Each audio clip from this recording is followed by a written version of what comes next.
you want me to get the football players when they start running out? All right.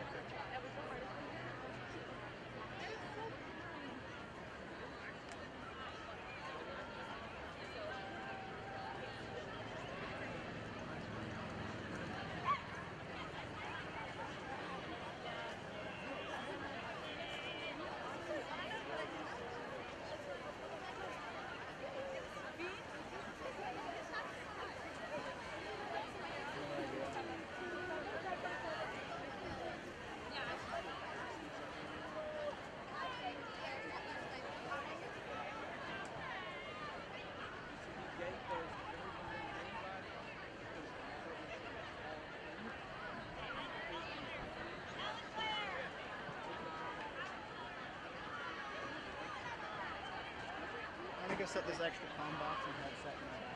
I'll be right back.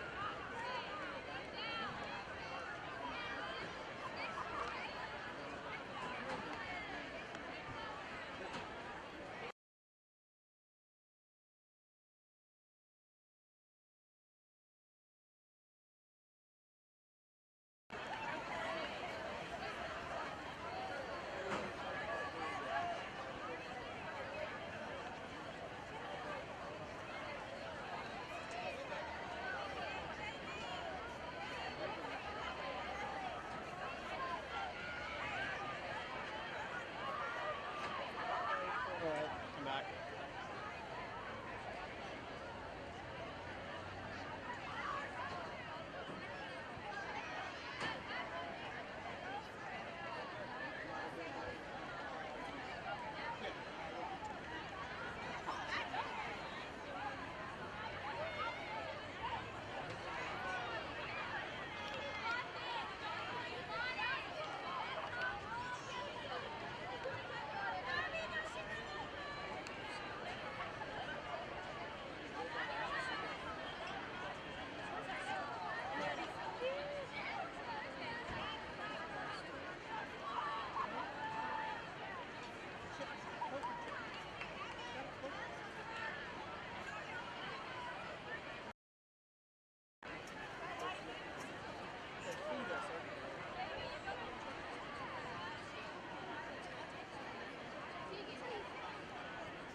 Sam, do you want me to get the Bulldog in my shot or just the tunnel?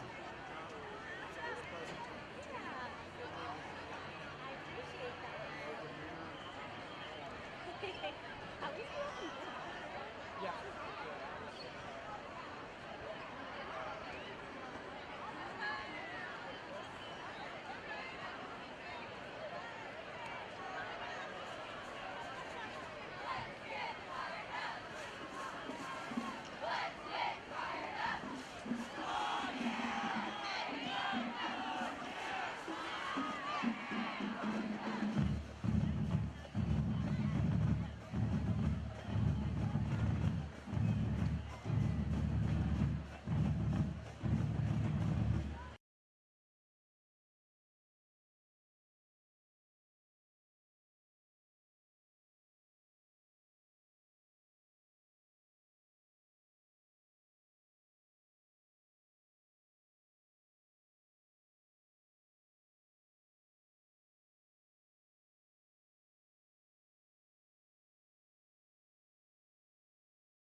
The Odom Law Firm enjoys a long and proud tradition of serving the Purple Dog Nation. Since 1982, we have concentrated our practice on catastrophic injury and wrongful death. We devote each day to good people and their families dealing with unwanted injury and unexpected tragedy. Our results and reputation for honesty is undisputed, and our willingness to fight for our clients is unmatched. If you or someone you know has been seriously injured, please contact the Odom Law Firm. Let us help. Enjoy the game and go Bulldogs. The Odom Law Firm enjoys... Real estate is like football. You want a winning team that knows how to run offense and defense, knows the plays, the competition, how to score, and isn't afraid to get a little dirty. The McNaughton team knows two important things. One, how to help you buy, sell, invest in, and manage real estate. And two, how to cheer on the home team with an awesome tailgate event. For all your real estate needs, visit us at allnwahomes.com. McNaughton, your neighborhood community realtors. What's up, Northwest Arkansas? This is Christian with JJ's Grill, asking if you like great food, live music, and having a good time. We have daily specials, Northwest Arkansas's best buffalo wings, free live music, and don't forget, kids eat free every day of the week. Our kitchen is open till midnight, so grab your friends and family, do your mouth a favor, and stop by any of our locations. Football season is here. That means it's flip for your burger time at JJ's Grill. Feeling lucky? Come in during any NFL game and we'll flip a coin to see if your burger is free or not. We'll see you soon at JJ's Grill. What's up, Northwest Arkansas? This is Christian with JJ's Grill, asking if you like great food, live music, and having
the playoffs. They beat Alma. I mean, the city of Van Buren was ready to elect him the mayor, and then he comes up here, and I'll tell you what, I was so impressed. I talked to him the other day in his office. This is only his second year to be a head coach.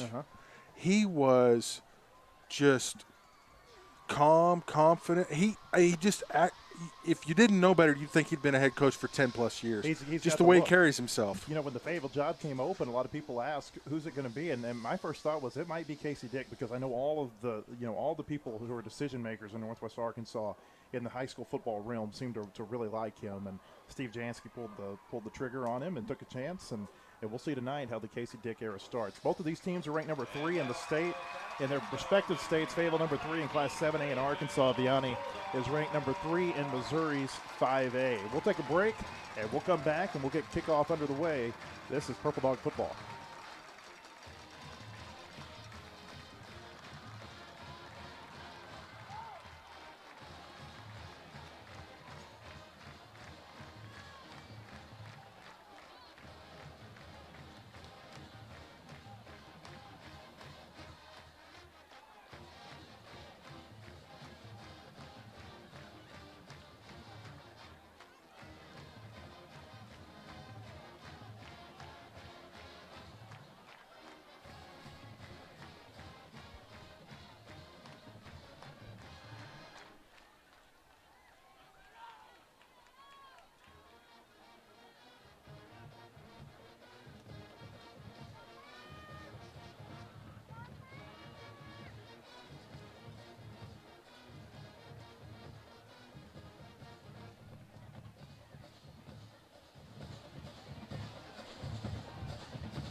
Back here at Harmon Field, about 3 minutes before Fayetteville and Vianney getting ready to go.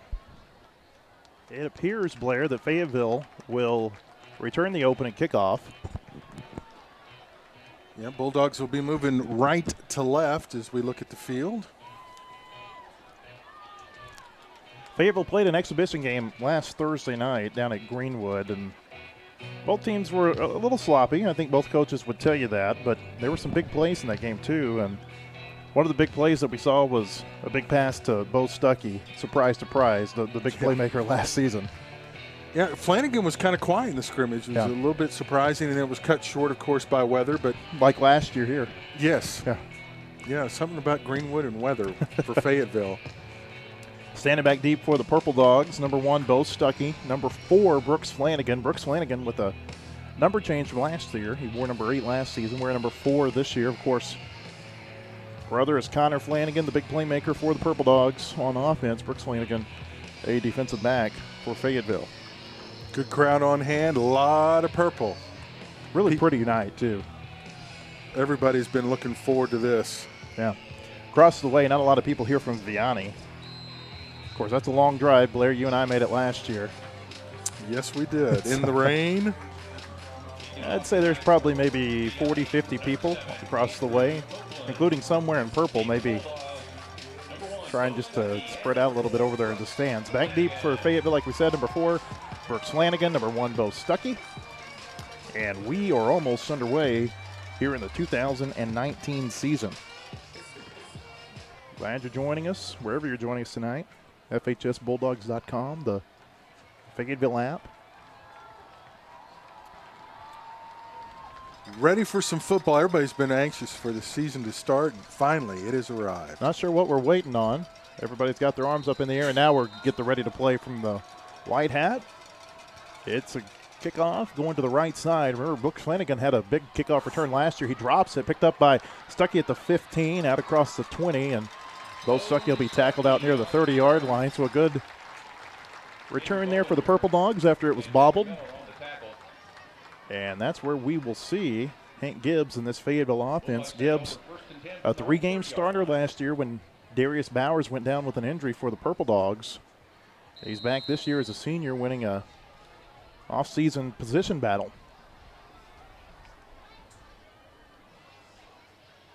On first down out of the shotgun, there's a flag out. That's the new running back Ingram out to the 33-yard line, but we'll have to see what this flag is.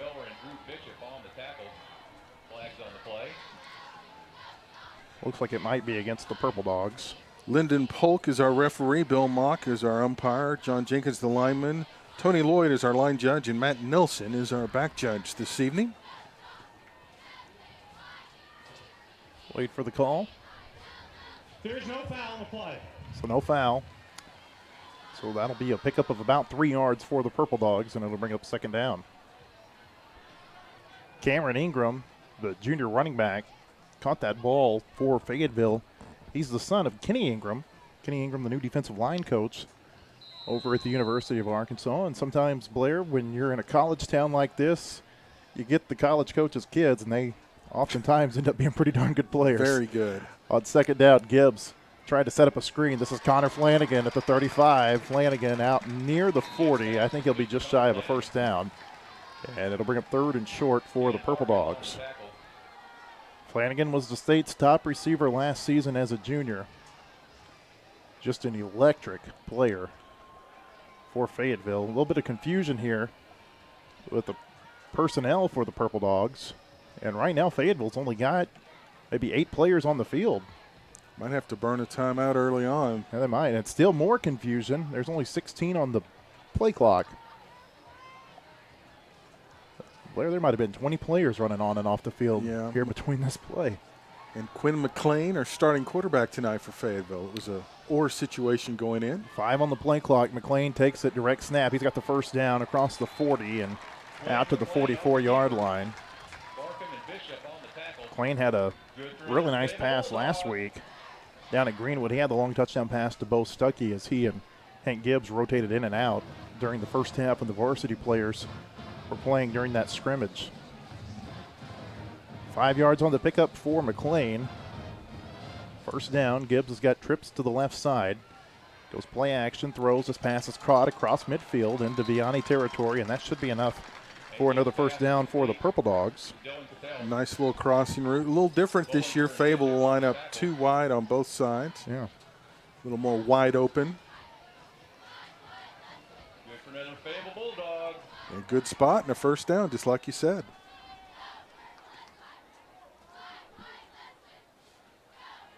On first down, Gibbs looking deep down the field. He's got his man across the 30 and to the 27-yard line. That's the sophomore, Isaiah Satania. That's another coach's kid, and this kid can fly.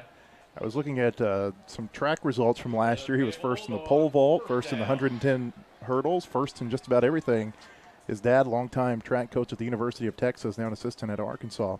Here's Ingram on first down, makes a cut across the 25, the 20, the 15. Ingram at the 10, the 5, and he's going to be brought down just shy of the goal line after a 26-yard gain. Cameron Ingram. The coaches are really excited about Cameron Ingram, Blair, and he shows why right there. Indeed, and Henry Bollinger somehow brought him down about the 1, and he paid the price. He is holding that right arm like he has hurt it on that play. Fayetteville running a little bit of tempo here. Just 2 minutes into the game on first down, the touchdown. As McLean takes it in on the quarterback keeper. Off the play action on the jet sweep, and Fayetteville scores first this season. Just 2 minutes and 18 seconds into the first quarter. Purple Dogs go up 6-0 on Vianney. And do it with alternating quarterbacks, too. Yeah. And that was smooth. You would not have thought, unless you actually knew they were switching quarterbacks. I mean, that was as smooth as I've seen a 2-quarterback system ever work. Good opening drive for Casey Dick's group. Converted that third down, and after they did, they moved the ball pretty quick. The extra point is on the way, and it is good. And so with 9:42 to play, first quarter, Fayetteville has taken a 7-0 lead over St. John Vianney. Be back after this break. You're listening to Purple Dog Football.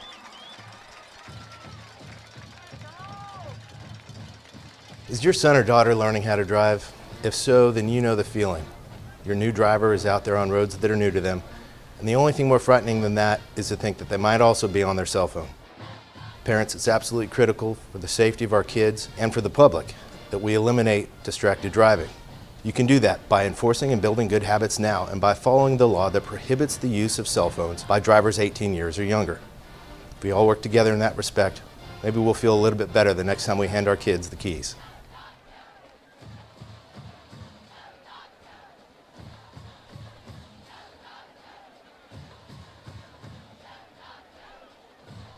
Griffins, number 3, Jacob McCauley, and number 5, Cannon Barkham.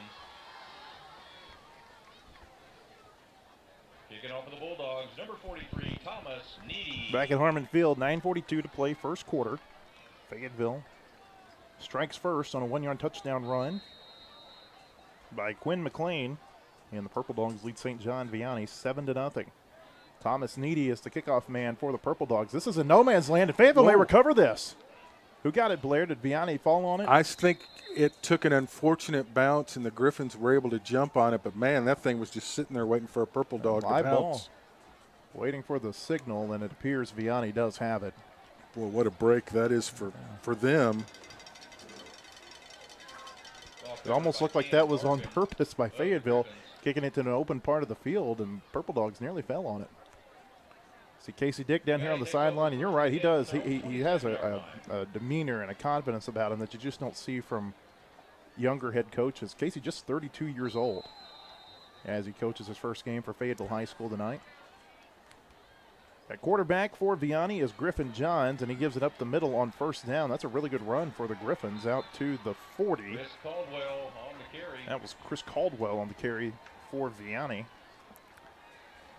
And it'll be a first down. Vianney has to replace its top 2 running backs from last season, Blair. Kyron Williams, who's now at Notre Dame, was just an outstanding running back for them last season. Great penetration there by the Purple Dogs.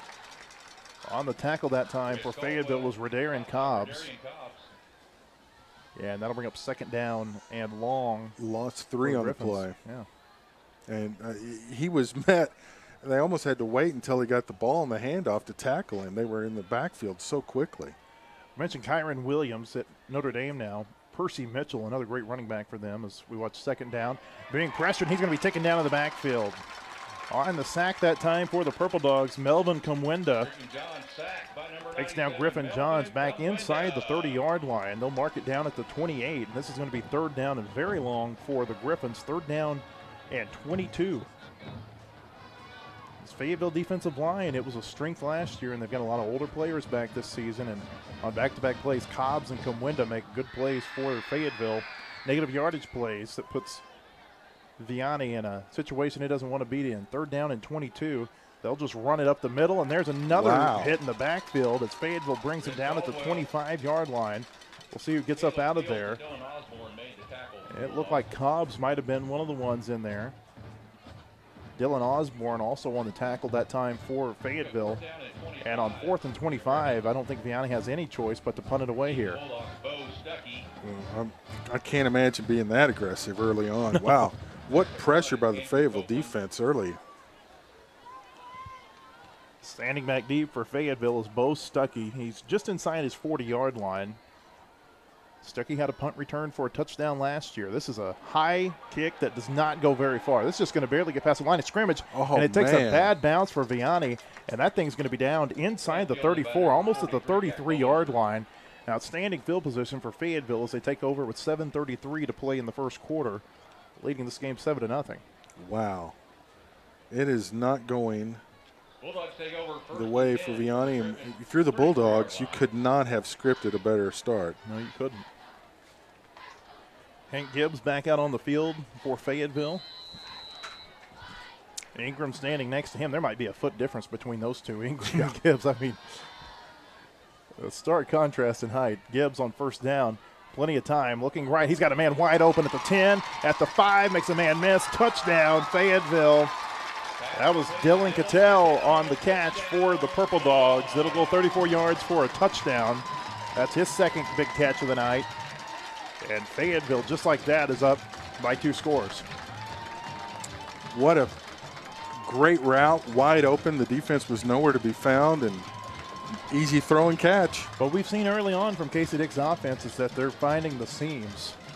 Remember, this is a guy who played for Bobby Petrino his last year, and Bobby Petrino, as college football coaches go, one of the best at getting his receivers into the open portions of the field. A little bit of confusion here as Fayetteville runs a player out, and it almost looks like they're going to go for 2 here, Blair. Yeah, I think so. Or somebody's not on the field, the way the coaches are reacting. Yeah, there's only 10 players on the Oh, field. they were looking for They're Connor. looking for Connor Flanagan. They may have to burn a timeout right here as there's only 3 on the play clock. And Coach there it is. They take a Casey's timeout. not real happy. No. They didn't have a kicker on the field.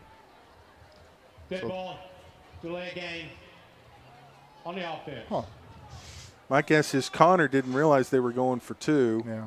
Brooks Flanagan turned around and tried to get a timeout, and I just don't think he got it in time. So the delay of game will push Fayetteville back 5 yards, and it'll make the extra point from 25 yards away. Huxley Richardson on to attempt the extra point. Huxley, a consistent kicker last season. Another late addition onto the field here.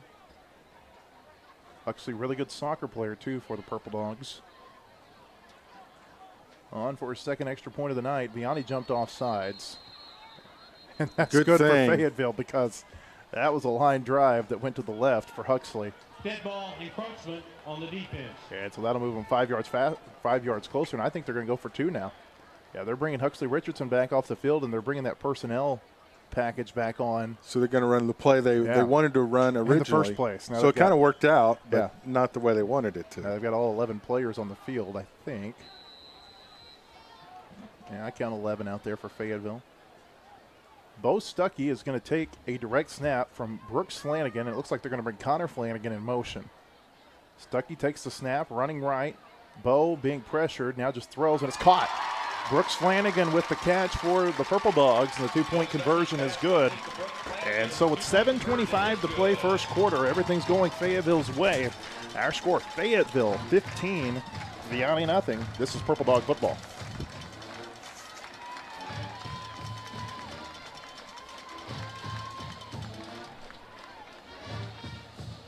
Ozarks Go from Ozarks Electric Cooperative is leading the fiber revolution, connecting the divide with high-speed broadband access to close that gap. From cloud to cloud, post to post, from downtown to way out of town, to connect our customers to a world of blazing speed and access to absolutely everywhere. It's our customers connected and energized with Ozarks. 7:25 to play first quarter. Fayetteville with 2 quick touchdown drives, and they lead St. John Vianney 15-0. Less than halfway through the first quarter. Touchdown run so far for the Purple Dogs by Quinn McLean. That capped a lengthy first drive for the Purple Dogs, lengthy opening drive, and then after the Purple Dogs get great field position, a one-play drive as Hank Gibbs throws a 34-yard touchdown pass to sophomore receiver Dylan Cattell. And on to kick for the Purple Dogs, Thomas Needy. It's an onside kick, and it takes a Fayetteville bounce, and the Fayetteville Purple Dogs have it. At the 41-yard line, that ball was recovered. Who got it, Blair? I think Tavion Williamson was the one who came away with it for the Purple Dogs. Williamson, the senior, recovers it at the 41-yard line. And how about this for back-to-back starting field positions at the 34 and the 41 of Vianney? Onto the field again for the Purple Dogs is Hank Gibbs, the quarterback. And we're starting to kind of get a picture of what Casey Dick wants to do offensively. And it's not just a whole lot different, Blair, than what we saw from Billy Dawson last year. A lot of 4 and 5 wide receiver sets. Maybe just a tad more aggressive. Uh-huh. But I'm just amazed by the smooth transition between switching quarterbacks. Fayetteville's got some personnel issues. Again, Connor Flanagan had to come off the field. It looked like he had a problem with his knee pad. And they're having to bring somebody on late. You got plenty of time, though. 18 on the play clock. Gibbs takes the snap on first down. It's a give to Jacob Sherritts, bounces off a tackler and falls forward to the 39-yard line. That's a pickup of 2 on the play, and they bring up 2nd and 8. Sherritts was one of Fayetteville's top running backs last season. Back again this year as a senior. We got 2nd down and 8.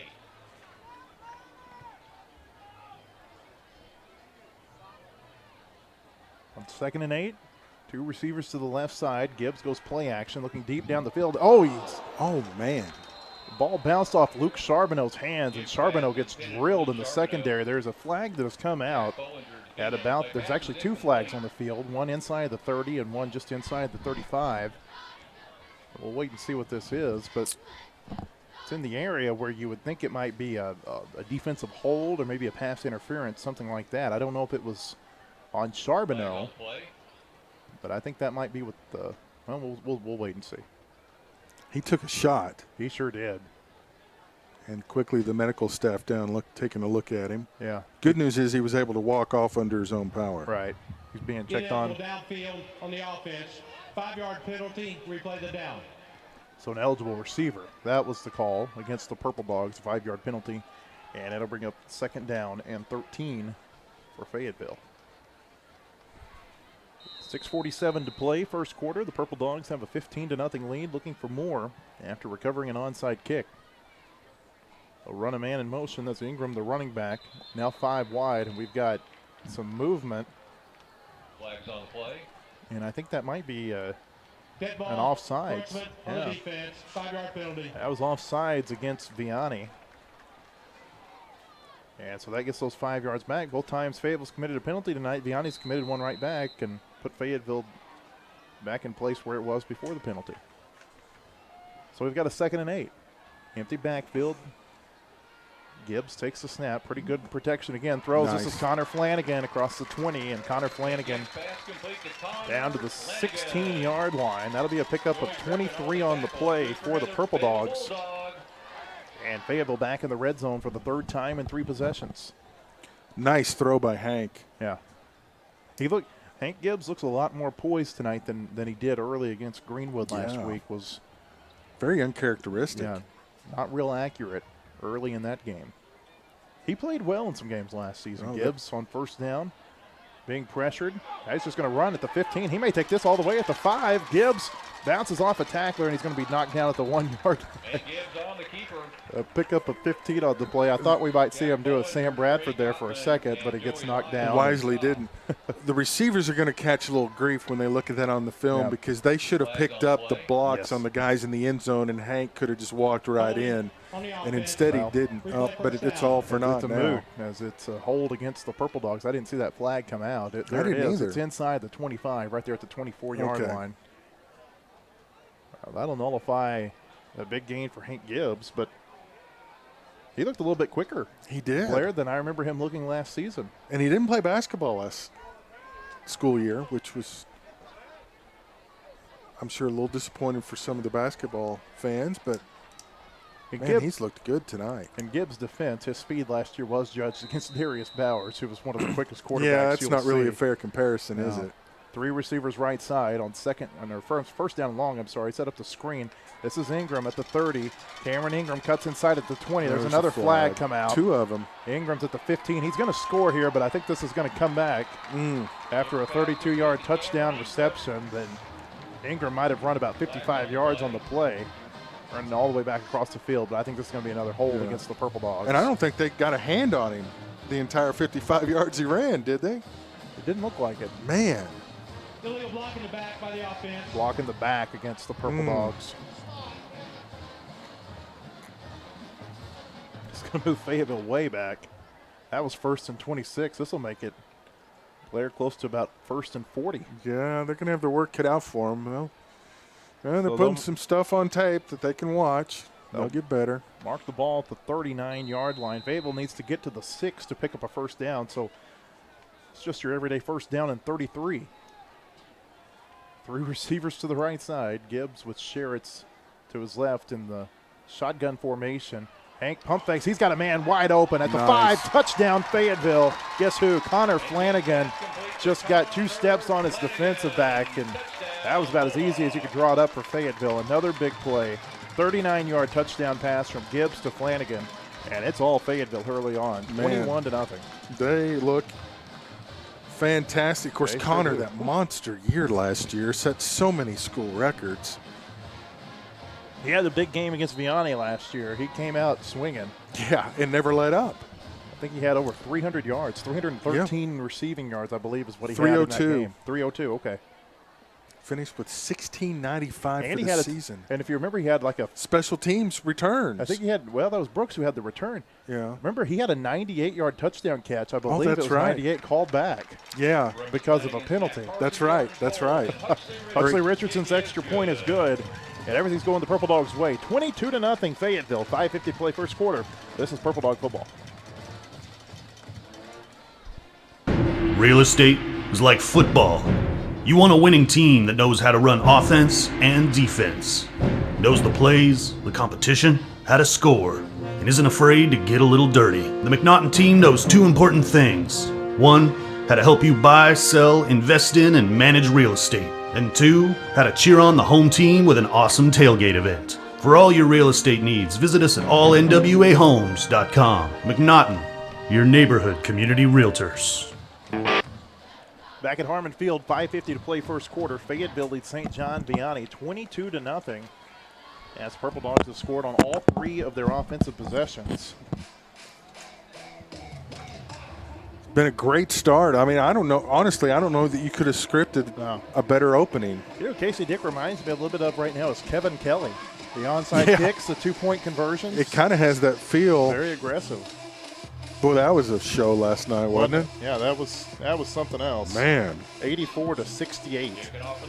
Pulaski Academy beat Springdale Harbor last night. In a track meet. And, you know, Harbor lost that game, but you know what? I came out of that game thinking I wouldn't want to face that Harbor offense. No, I was really impressed with the way they came back. They were down so big early. It would have been easy to just kind of pack it up and get on the bus, but, man, they fought and clawed. They just couldn't get a key stop. And that's not been a problem for Fayetteville tonight. They've had all sorts of key stops. Short kick there was fair caught at the 34-yard line for the Griffins, and so that's where they'll take over. This is just their second possession after the Purple Dogs recovered an onside kick. On the first possession, Vianney just went backward, and they had a big run early in the possession and then 3 negative yardage plays. On first down, here's another negative yardage play. Wow. Great pursuit that time by the Purple Dogs. On the tackle was Tyler Barnes back at the 30-yard line, a loss of 4 on the play. And it's second down and long now for Vianney. They just can't get they can't get out of negative yardage situations. Kenneth Chick has just got them roaring their ears back and just going forward. They are much more aggressive, I think, defensively than we saw last year. Pinning their ears back and going forward. That's what I was trying to think of. Second and long for the Griffins. Griffin John throws it out left side. Good pursuit that time by the Purple Dogs. Brooks Flanagan takes him down right after the catch at the 31-yard line, and it'll bring up third down and long for Vianney. John Vollmer on the catch that time for the Griffins, and it's third down, and we'll call it 13-yard line, or I'm sorry, 13 yards. Maybe 12. Looks like the ball's out at the 32. They need to get to the 44 for the first down. 4:47 to play first quarter. Fayetteville trying to add to a 22-0 lead. Volmert with the catch again, but he's going to be short of the first down. Tyler Barnes there with the tackle for the Purple Dogs. And you almost wonder, Blair, if we got a Vianney player down over on the far sideline, one of their offensive linemen. Yeah, really actually off the pain. field to play. He just fell down. That's Michael Bomer, injured over there on the far sideline for Vianney. And they do not have a lot of depth, unfortunately. You almost wonder, though, if Vianney has to be a little aggressive here, down like they are, but it looks like they're going to punt the ball away.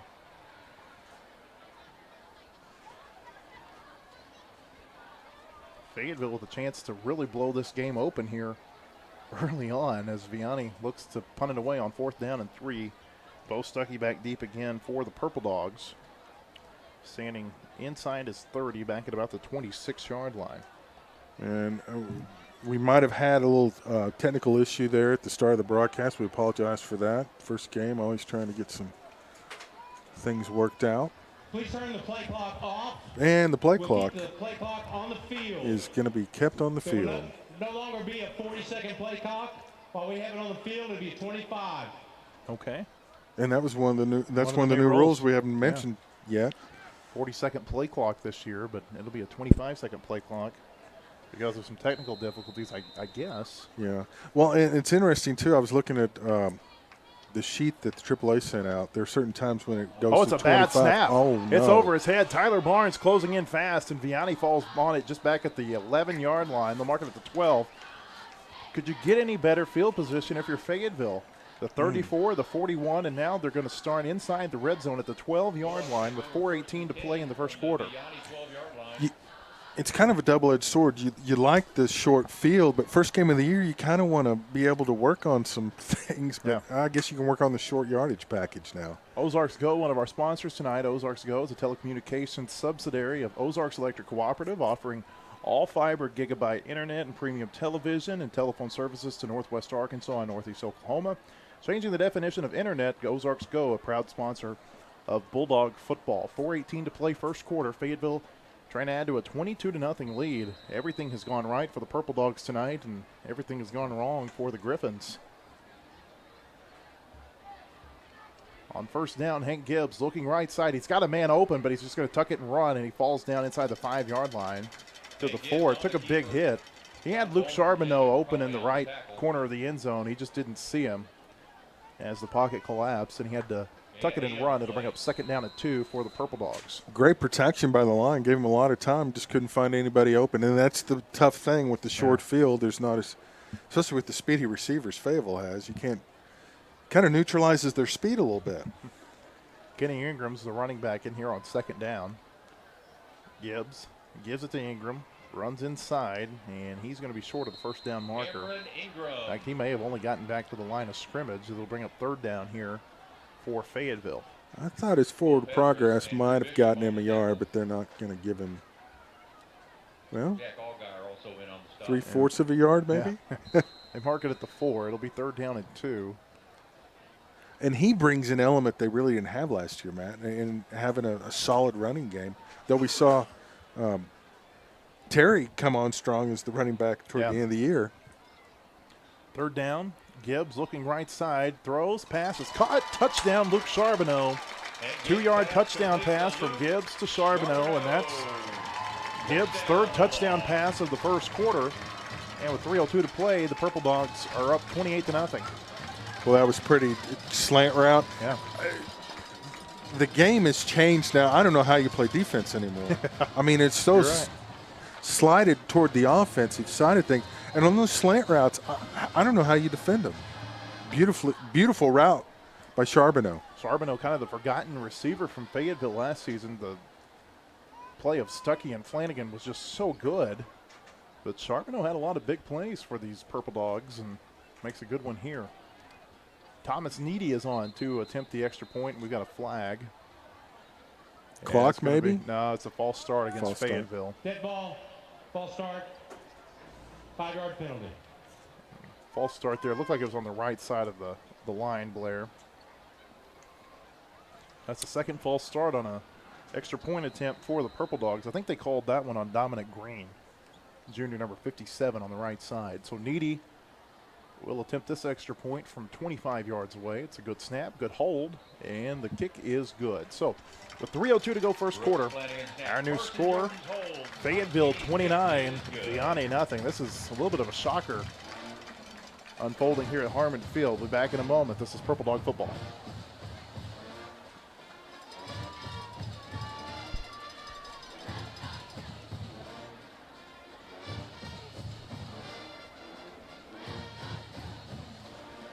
The Odom Law Firm enjoys a long and proud tradition of serving the Purple Dog Nation. Since 1982, we have concentrated our practice on catastrophic injury and wrongful death. We devote each day to good people and their families dealing with unwanted injury and unexpected tragedy. Our results and reputation for honesty is undisputed, and our willingness to fight for our clients is unmatched. If you or someone you know has been seriously injured, please contact the Odom Law Firm. Let us help. Enjoy the game and go Bulldogs. Back at Harmon Field, 3:02 to play first quarter. Fayetteville leads St. John Vianney 29-0. And a little bit of a shocker. The Griffins, the defending state champion from Class 5A in Missouri. That's the second largest classification in Missouri. So this is almost like the exhibition last week, Blair, where you're playing the best team from the second largest class in the state. Of course, Greenwood has been that in Arkansas for a number of years. Yeah, and of course, you know, they're coming off 2 title runs in 3 years. Very successful program. Needy kicks it deep this time. It's going to be fielded inside the 10, across the 15, and wrestled down at about the 16-yard line. What a weapon Thomas can be with that kickoff, getting it far corner. I mean, that really helps the coverage team so much.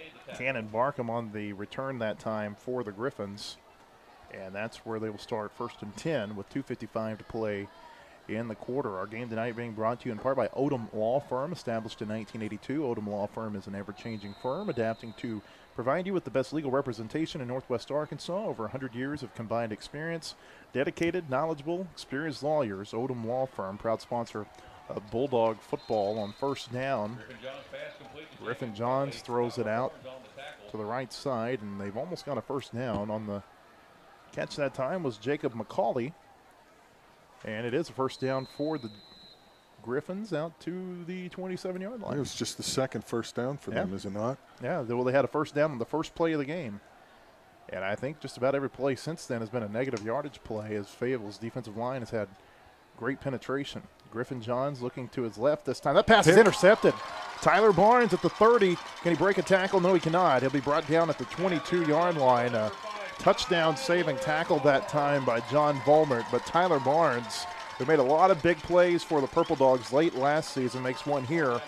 And Fayetteville with, again, just great field position, Blair, and another time starting in Vianney territory.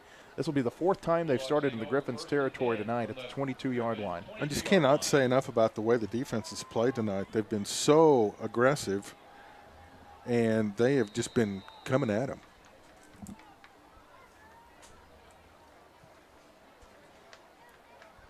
So Hank Gibbs in this offense, it's been a great start for them. A little reverse here. Bo Stuckey thrown to the end zone, and that pass is caught. Wow. No, he dropped it. Oh.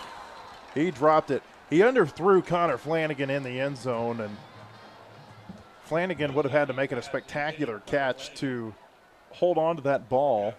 Actually had 2 receivers open. I might have been a little surprised he had Connor that wide open. Wow, what a good, beautifully run play. Yeah, credit Joey Hahn, the defensive back for Vianney, closing in and breaking up that pass, because had he not recovered like he did, that would have been a touchdown for Fayetteville. 2:08 to play 1st quarter, 29-0 Fayetteville trying to add to this big lead. Gibbs, the quarterback. You wonder how much longer he's going to play if the game keeps going like this. Underthrows Cameron Ingram on 2nd down, and for the first time tonight, Blair, the Purple Dogs are in a 3rd and long situation, 3rd down and 10.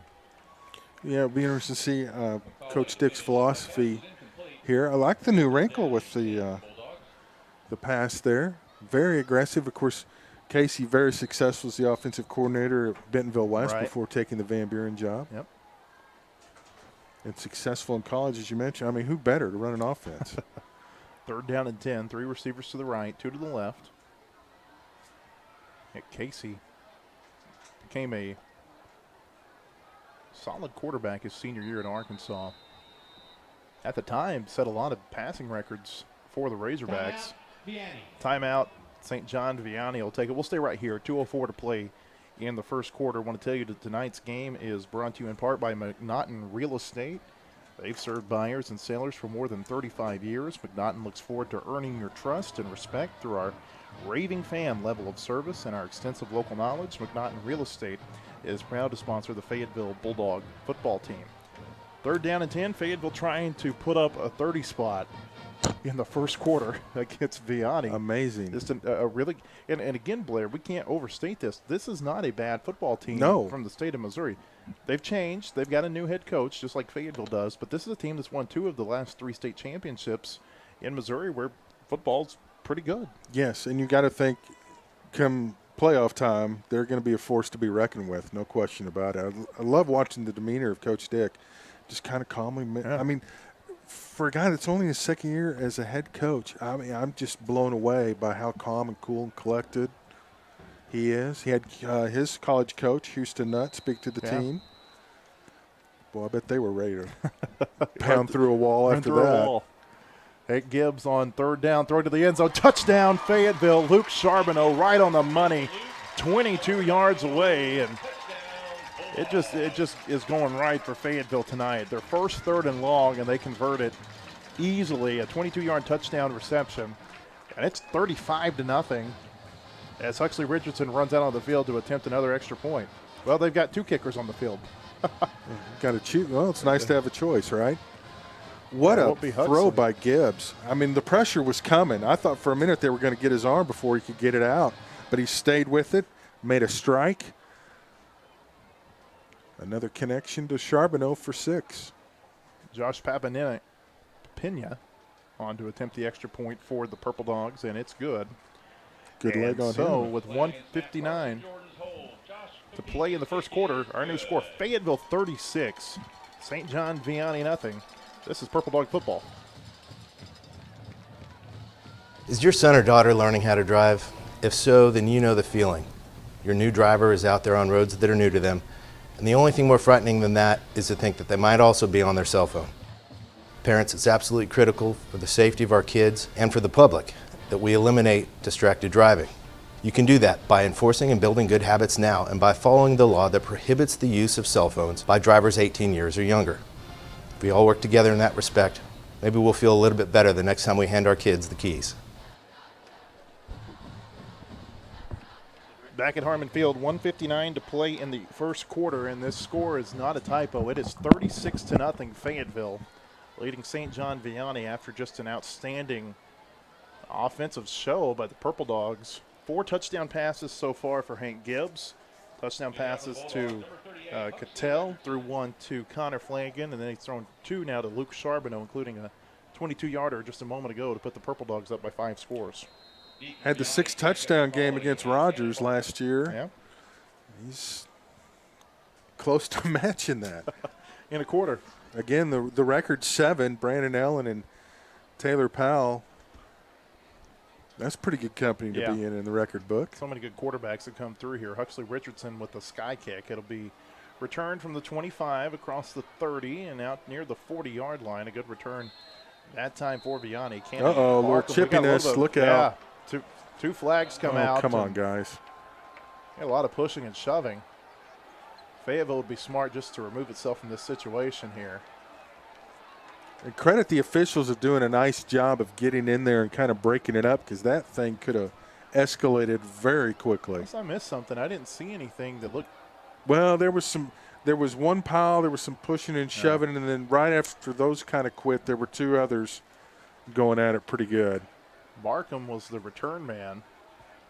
He got hit kind of hard right there at the end, but it didn't look like it was a bad tackle or anything. No, it was guys blocking and trying to shed blocks, and I'm sure there were some words said. And every official on the field threw his flag. Yeah, and they're all talking right now, and they're asking Casey Dick to get back off the field. Casey's out almost at the hash mark. Yeah, he wants to know what's going on. Trying to get an explanation for what's going on. And now they've got to sort through it because just hope everybody had a penalty on that one.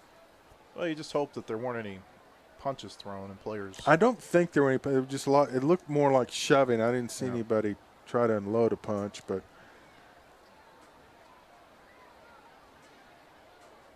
1:53 to play in the first quarter. But again, I give credit to the officiating crew for getting in there quickly and nipping it in the bud, because that could have gotten out of control quickly. And here comes the call from our head ref tonight, Lyndon Polk. Lyndon Polk.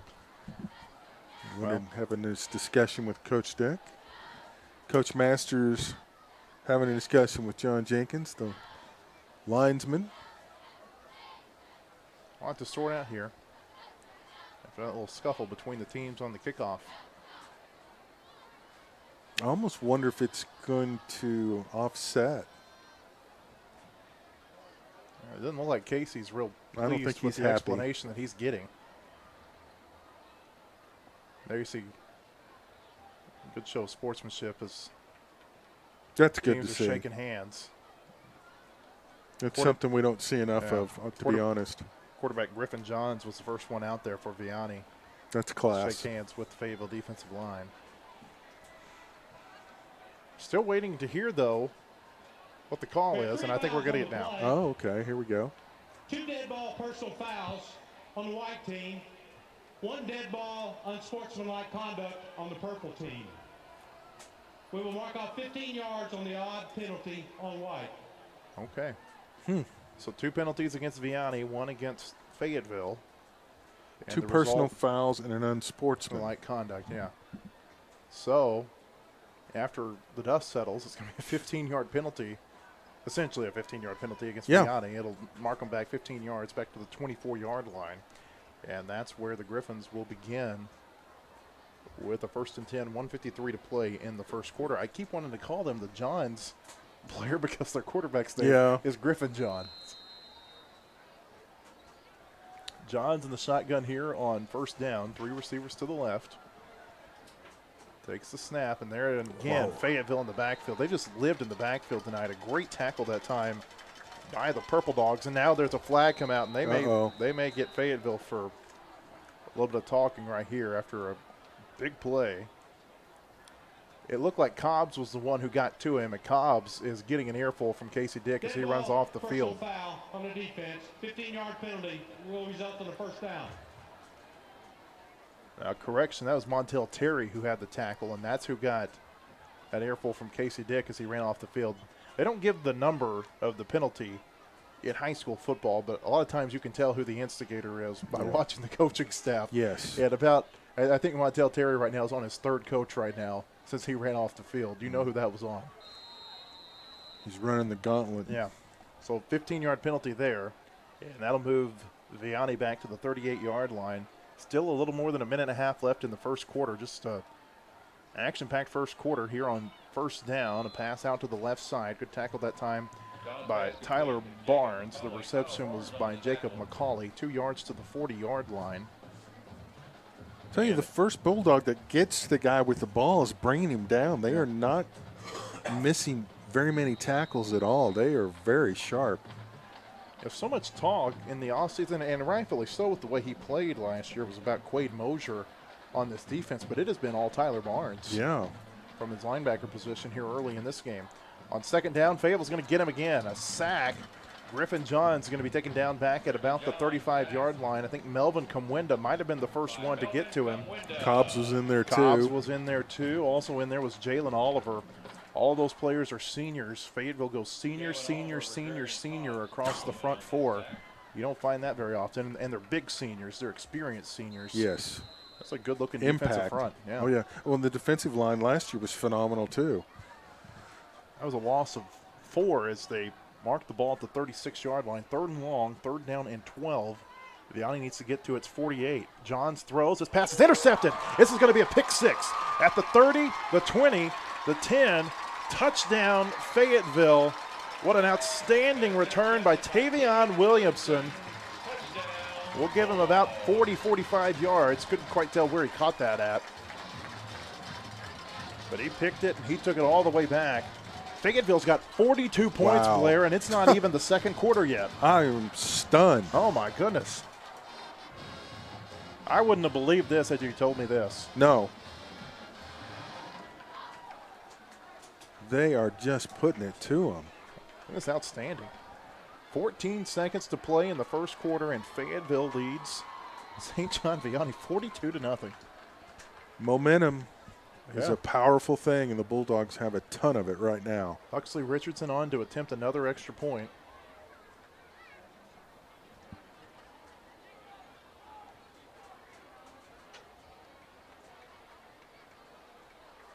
It's a good snap and a good hold, and the kick is good. And so with 14 seconds to play in the first quarter, our new score, Fayetteville 43, St. John Vianney nothing. This is Purple Dog Football. The Odom Law Firm enjoys a long and proud tradition of serving the Purple Dog Nation. Since 1982, we have concentrated our practice on catastrophic injury and wrongful death.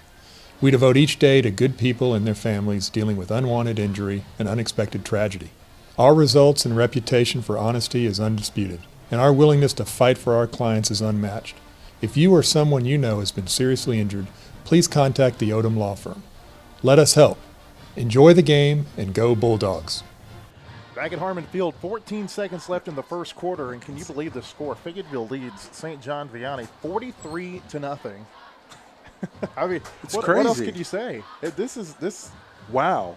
Just an incredible start by the Purple Dogs. I mean, you want to have a great showing to open the season, but this is another level. And again, and Blair, we can't overstate this. I've said this a couple times. This is a defending state Yeah, champion. this is a solid program. Yeah, I mean, this isn't, and they are good. They will make noise in Missouri this year. Now, I'm sure this is reverberating throughout the state. This is one of, I think, 10 games tonight between Arkansas high school teams and teams from other states. It's a high sky kick. It's going to be taken inside the 25 and taken down at the 29-yard line. Another outstanding tackle. Yeah, Jacob McCauley on the return that time for the Griffins. And there are 9 seconds left in the first quarter. I think we might be one play away from finally getting out of this quarter. Wow. Just someone's got the right idea up on the big parking deck overlooking the stadium. Yeah, you see that from time to time, especially for games that are really packed here. I still can't get used to seeing a parking deck there. Yeah, I'm used to it. It's been there for over 10 I years, know, if you believe it. It's still just. It's almost dark. I thought it might not be dark until the second half. Yeah. The quarter's just gone on for almost an hour. 9 seconds to play in the first quarter. Vianney comes out in the shotgun formation. And guess what? Fayetteville's going to get penetration and another big hit in the backfield. You couldn't ask for a better first quarter for the Purple Dogs. A big hit there and taken down by Jackson Elkins. And that's the way the first quarter will end, with another negative yardage play. For the Purple Dog offense, it's been all big plays, and for the defense, it's been all negative yardage plays. And it has been all Purple Dogs in the first quarter. Our score after 12 minutes, Fayetteville 43, Vianney nothing. We'll be back in a moment. This is Purple Dog football. Real estate is like football. You want a winning team that knows how to run offense and defense, knows the plays, the competition, how to score, and isn't afraid to get a little dirty. The McNaughton team knows 2 important things. 1, how to help you buy, sell, invest in, and manage real estate. And 2, how to cheer on the home team with an awesome tailgate event. For all your real estate needs, visit us at allnwahomes.com. McNaughton, your neighborhood community realtors. What's up, Northwest Arkansas? This is Christian with JJ's Grill, asking if you like great food, live music, and having a good time. We have daily specials, Northwest Arkansas's best buffalo wings, free live music, and don't forget, kids eat free every day of the week. Our kitchen is open till midnight, so grab your friends and family, do your mouth a favor, and stop by any of our locations. Football season is here. That means it's flip for your burger time at JJ's Grill. Feeling lucky? Come in during any NFL game and we'll flip a coin to see if your burger is free or not. We'll see you soon at JJ's Grill. Back at Harmon Field as we get ready to start the second quarter. Fayetteville leads St. John Vianney 43-0. Matt Jones, Blair Cartwright. Here high above Harmon Field. Beautiful night. Great night for football. Great night for Fayetteville. Yeah. What an outstanding start. I mean, this has been for the Purple Dogs. You couldn't write this movie in Hollywood. You know, the thing is, Blair, Casey Dick is in a little bit of a conundrum because you don't want to run the score up, but you also, this is the first game of the year, you got to get your players some experience. You don't want to take them out after just one quarter. True. See some backups in here on defense as the second quarter begins and Griffin Johns overthrows Jacob McCauley, and it'll bring up 3rd down long for Vianney. This is just so much different of a looking team from Vianney than they were last year. Last season, they were running up and down the field with Fayetteville, and this year, this offense just can't get moving. Well, they had those 2 big running backs last year. Man, they were something else to watch. Kyron Williams and Percy Mitchell last year combined for 63 touchdowns. I believe it. They were incredible. In 14 games, those two. I think they accounted for all 4 of their touchdowns in the game against Fayetteville. 3rd and long, 3rd down and 12. Griffin Johns trying to set up a screen. The pass is caught across the 30, breaks a tackle to the 35, and he's going to be out near the 1st down, but just shy. On the reception that time was Cannon Barkham. Great second effort and 3rd and 4th effort by him. That's the first time, really, the defense hasn't brought the ball carrier down immediately. Yeah. Give the Griffins credit, man. They are. I believe Stinchcomb was on the tackle that time. They're going to go for it on 4th down, but we've got a flag on the play. It might have been a little quick. It's an offsides against Fayetteville. It's going to be a 1st down. on the penalty. Encroachment on the Really, that's been about Okay. the only thing that you can. That's been about the only thing you can say against Fayetteville so far is that been a little bit too jumpy. Yeah. 3 or 4 pre-snap penalties against the Purple Dogs. That maybe not having the right personnel early Yeah. on in a couple plays, but I mean those are Those are easily first game, correctable. yeah. That happens. First game jitters. I've been impressed with Fayetteville's tackling so far. Tackling is Oh. something you don't see, because there's so many restrictions against tackling and whatnot during the preseason. Coaches want to protect their players. It's been a good tackling performance so far by Fayetteville. Here's Jacob McCauley, and he'll be wrapped up pretty quickly after about a 4-yard pickup. And there's a flag comes in at the end of that one. I'll be interested to see what that was. It'd be interesting to know if they're still being a little chippy. Yeah. A lot of talking on the field. Xavier Hernandez had the tackle, and looks like he's being pointed at by the coaches. I almost wonder if this is going to be against him. Dead ball, unsportsmanlike conduct Yeah. on the defense. I think that call's going to be against Hernandez. Yeah. Hernandez kind of looked down at the receiver after he tackled him. Fayetteville coaches are a little mystified of why that was called. Well, you had the little dust up Yeah, early in this game. the officials are going to be maybe Yeah. a little more, Trigger happy. just to keep the game in control. I mean, you have to. There's a And flag Coach comes Dick out. just got. Yep. I think that's going to be a 15-yarder against Casey Dick as a flag comes out from the sideline. He was giving that side judge an earful. And we'll wait and hear what the call is. Warning on the Fayetteville sideline. Okay, so it won't be a penalty. It's just a warning. Sideline warning against the Purple Dogs. Well, I got some of the crowd fired up about that. Yeah. And that linesman is. This is the best field position that Vianney's had all game. Inside Fayetteville territory at the 38-yard line. Griffin Johns throws right side. Volmert tackled right away. Great hit. Great pursuit that time by Brooks Flanagan. Takes him down after a pickup of a yard, and it's second down. We said Brooks Flanagan wearing a different number this year. He wears number 4. Yeah, I was going through the roster. There's several players that are wearing different numbers this year. It's natural. You Change get players, things up. You get players graduate, and numbers that other players have wanted come available. On second down, here's a give up the middle. Not much there that time for Chris Caldwell. He'll be taken down after a gain of about 2 yards to the 35, and it's third down and 7.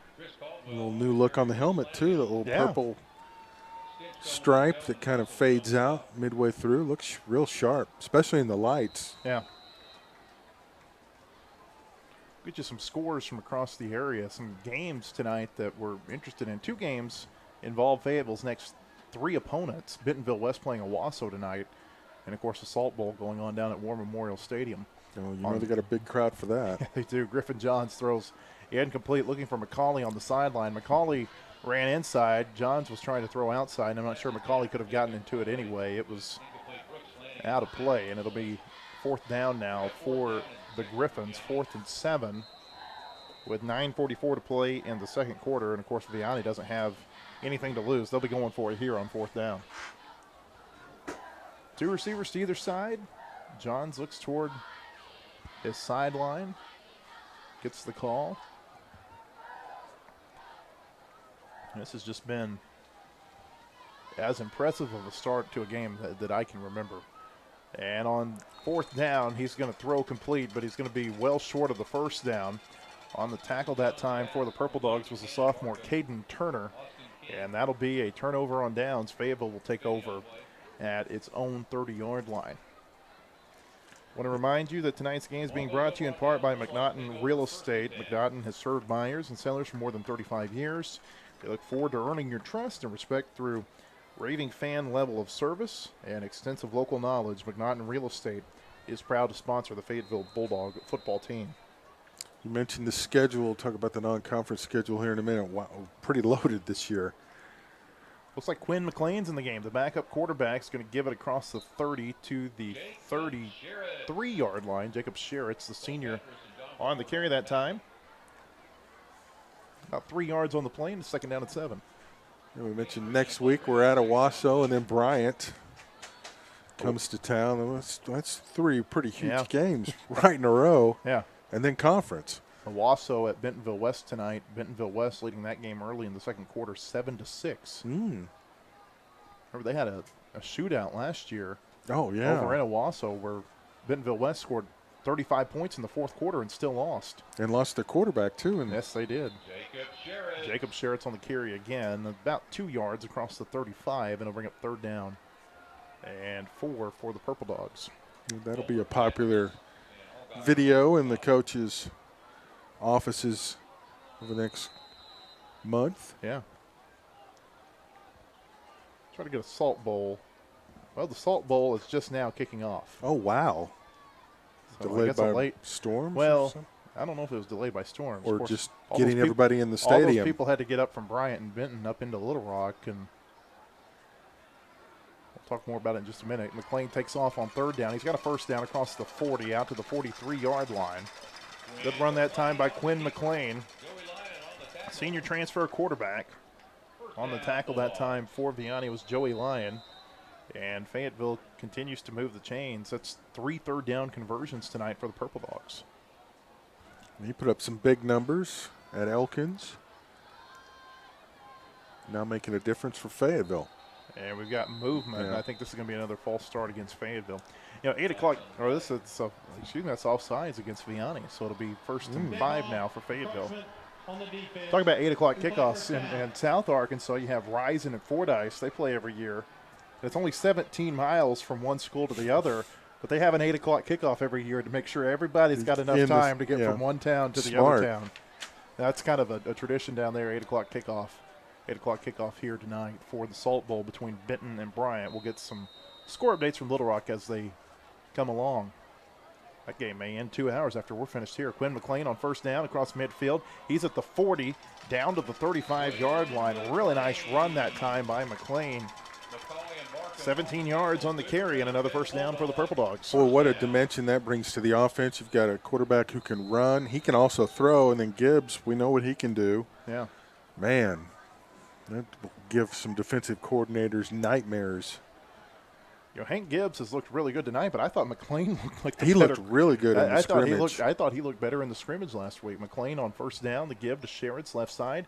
Jacob Sherritt's across the 30 and going to be knocked out at the 28-yard line.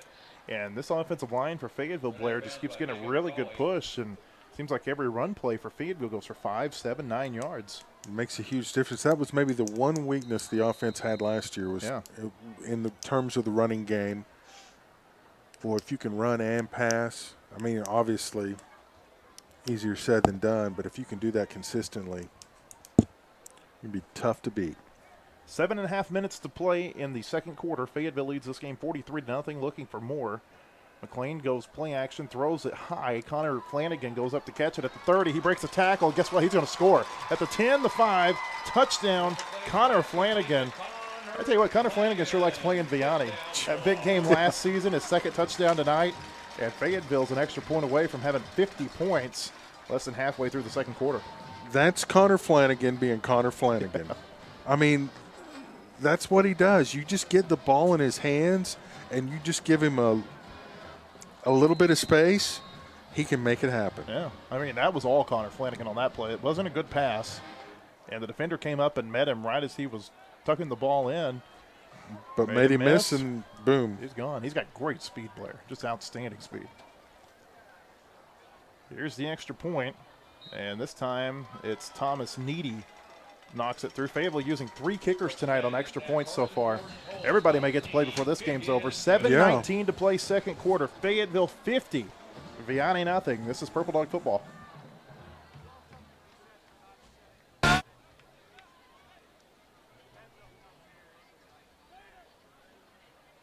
Flags on the play. Dead ball, personal foul. On the receiving team, 15 yards will be assessed on the next kickoff. The Odom Law Firm enjoys a long and proud tradition of serving the Purple Dog Nation. Since 1982, we have concentrated our practice on catastrophic injury and wrongful death. We devote each day to good people and their families dealing with unwanted injury and unexpected tragedy. Our results and reputation for honesty is undisputed, and our willingness to fight for our clients is unmatched. If you or someone you know has been seriously injured, please contact the Odom Law Firm. Let us help. Enjoy the game and go Bulldogs.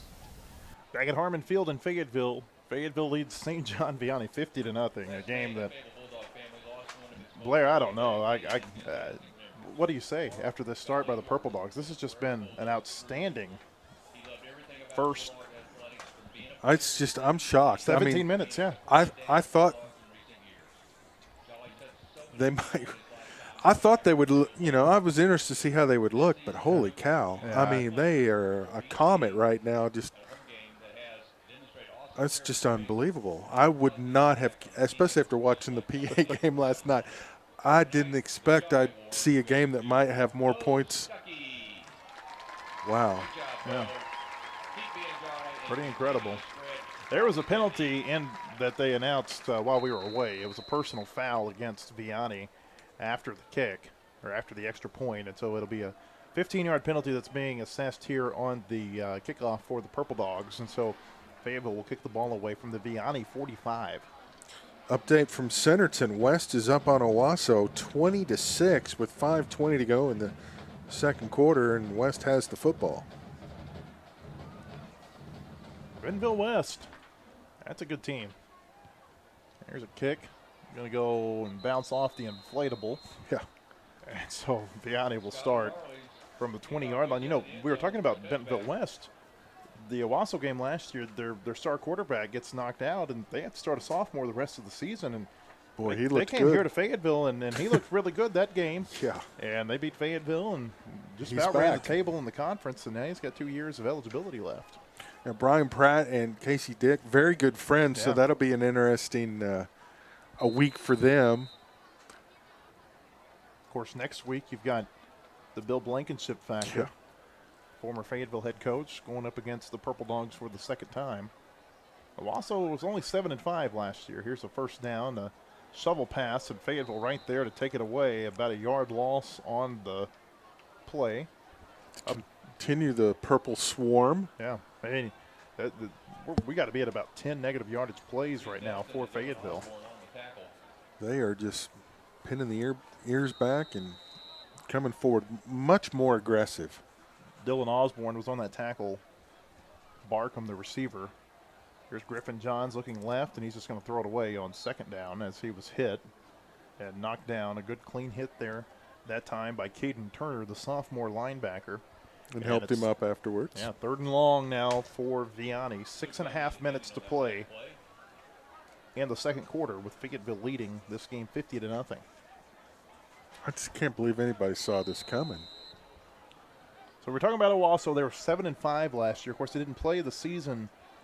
Isaiah Jacobs, their star running back, the younger brother of Josh Jacobs, the former Alabama standout, he missed some games last year. Didn't play here in Fayetteville in that game. Talk about a shocker when Fayetteville was up by 28 points over Owasso and ends up winning that one 45-31. Oh, boy, here's a busted play by the Fayetteville defense, and he not falling down. That would have been a touchdown, but a great catch nonetheless by Barkham out to the 49-yard line. 30 yards on the play, the biggest gain of the night for Vianney. And they convert a 3rd and long for the first time. And Owasso was nationally ranked, too, coming into the ball game. Were. Yeah, in the 20s by USA Today. They might have been number 22 for that game. I think that sounds about right. First down for the Griffins. Griffin John takes the snap, goes play action, throws over the middle. This pass is caught. There's a couple of flags that come in. I think it's going to be pass interference. Nelson was draped over him pretty good. Yeah. Still made the catch. Nice ball fake by John. Volmert's a good-looking player there for the Griffins. Oh. 5-yard penalty, 3 plays, first down. Shows what we know. Yeah. Eligible receiver. That was good defense. That'll knock him back 5 yards. John Volmert, 6'4", 240 pounds at tight end. That's a quarterback's best friend right there. You get a 6'4" tight end in high school football, you go to him a lot. With good hands. Yeah. So that'll move Vianney back 5 yards. It'll be 1st and 15 from the Griffins' 44-yard line. They need to get to the Fayetteville 41 to move the chains. Griffin Johns, good protection here this time. Pocket collapses, and he throws downfield and overthrows his intended receiver. That was Barkham, and it's 2nd down. Might have been a little confusion about the out and up. I think he thought he was going to go to the sideline. He kind of cut inside a little bit. We talked about the players that Vianney lost from last season. Defensively, they lost a player named Toriano Pride, who went to Lutheran North up in the St. Louis area. That's a player who's got offers from Florida State, Oklahoma State, Minnesota, Purdue. They lost a lot of really good players off that team last season. Of course, like we said, Paul Day, their former head coach, resigned at the end of the year. This pass is caught by McCauley, but he's going to be wrestled down in the backfield. Good tackle that time by Caden Turner. Inside the 45, back to the 43. It'll be a loss of a yard on the play, and it'll bring it 3rd down and 16 with 5:35 to play in the second quarter. This quarter moving a lot faster. 50-0. Fayetteville scored 43 in the first quarter. They added another one a few minutes ago on a touchdown reception by Connor Flanagan. 5 touchdown passes tonight for the Purple Dogs. They've also scored a defensive touchdown here on 3rd and long. Griffin Johns throws, and that pass is, I think they're going to call it a catch over on the far sideline at the 47-yard line. Barkham with the reception that time for the Griffins. It's going to be 4th down and 6, and you got to believe here that Chad Masters and the Vianney staff is just going to go for it. They got to get some points on the board. They got to get this team feeling good. Yeah, get some going into their momentum. Second game, Something. This game's lost. Yeah, but you can build momentum for the rest of the season. Yeah, and give them credit. I mean, they're not backing down. They're starting to look a little bit more comfortable offensively here. These last 2 possessions. On 4th down, Johns being pressured, gets away from the initial wave, and that pass is incomplete. He was looking for Volmert. Good coverage that time by Aiden Garrison to knock the ball away up at the 40-yard line, and Fayetteville will take over again at its own 47-yard line, continuing a pattern, Blair, of just great field position. Yeah, Garrison with some beautiful coverage there, able to knock it out the last minute. Watching John, boy, that was really nice footwork there in the pocket, eluding all the defenders, and made a nice throw. It's almost like the shock is kind of worn off now for the Griffins.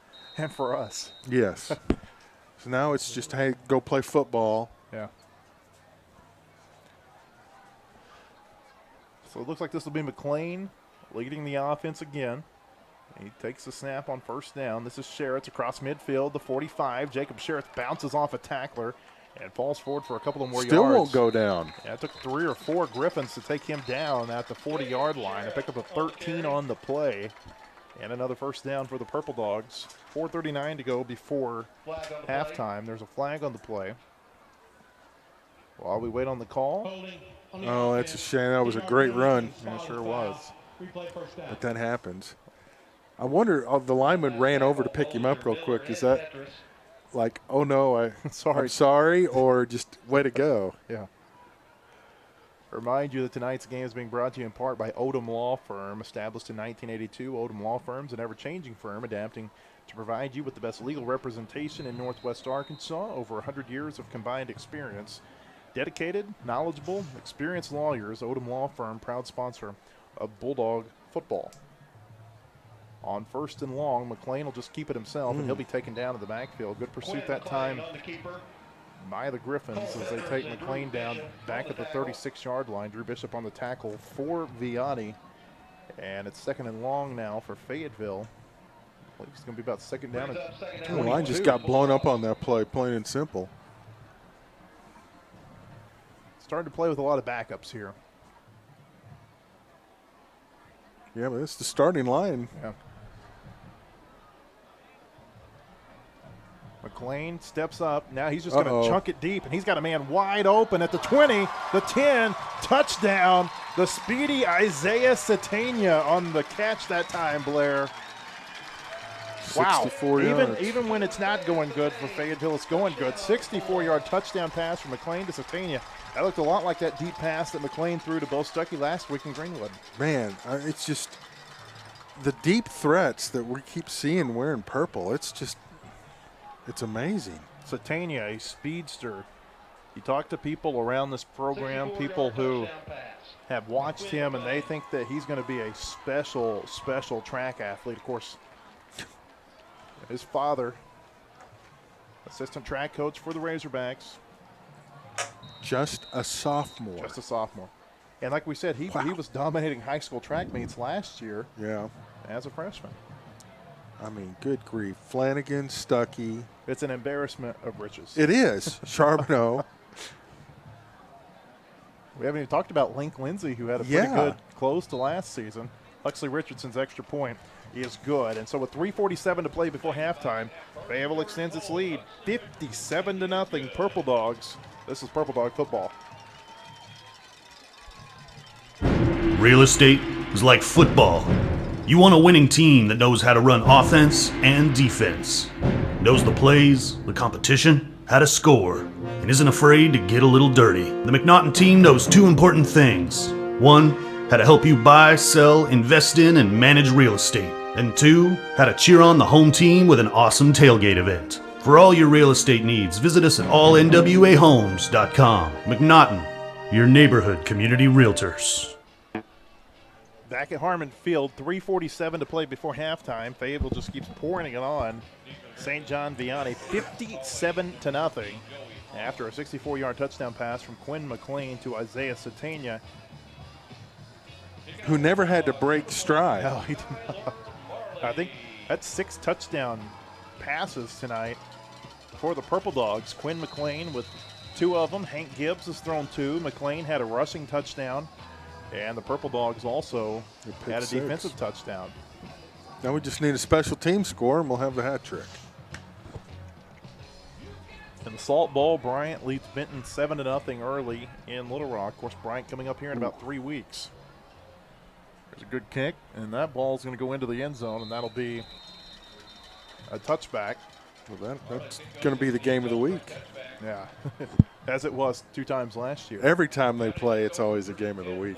Ozarks Go is a telecommunications subsidiary of Ozarks Electric Cooperative, offering all fiber gigabit internet and premium television and telephone services to Northwest Arkansas and Northeast Oklahoma, changing the definition of internet.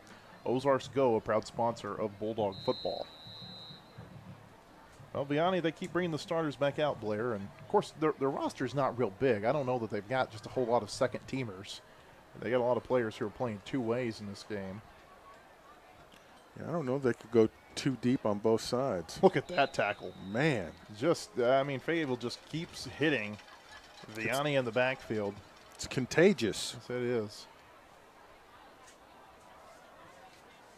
I think we're beyond the 2 depth now. Yeah.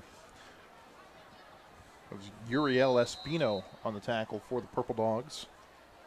And that's it in football. I mean, momentum just feeds on itself, and it just carries over to everybody. It's amazing to watch. John's in the shotgun on 2nd down and 12.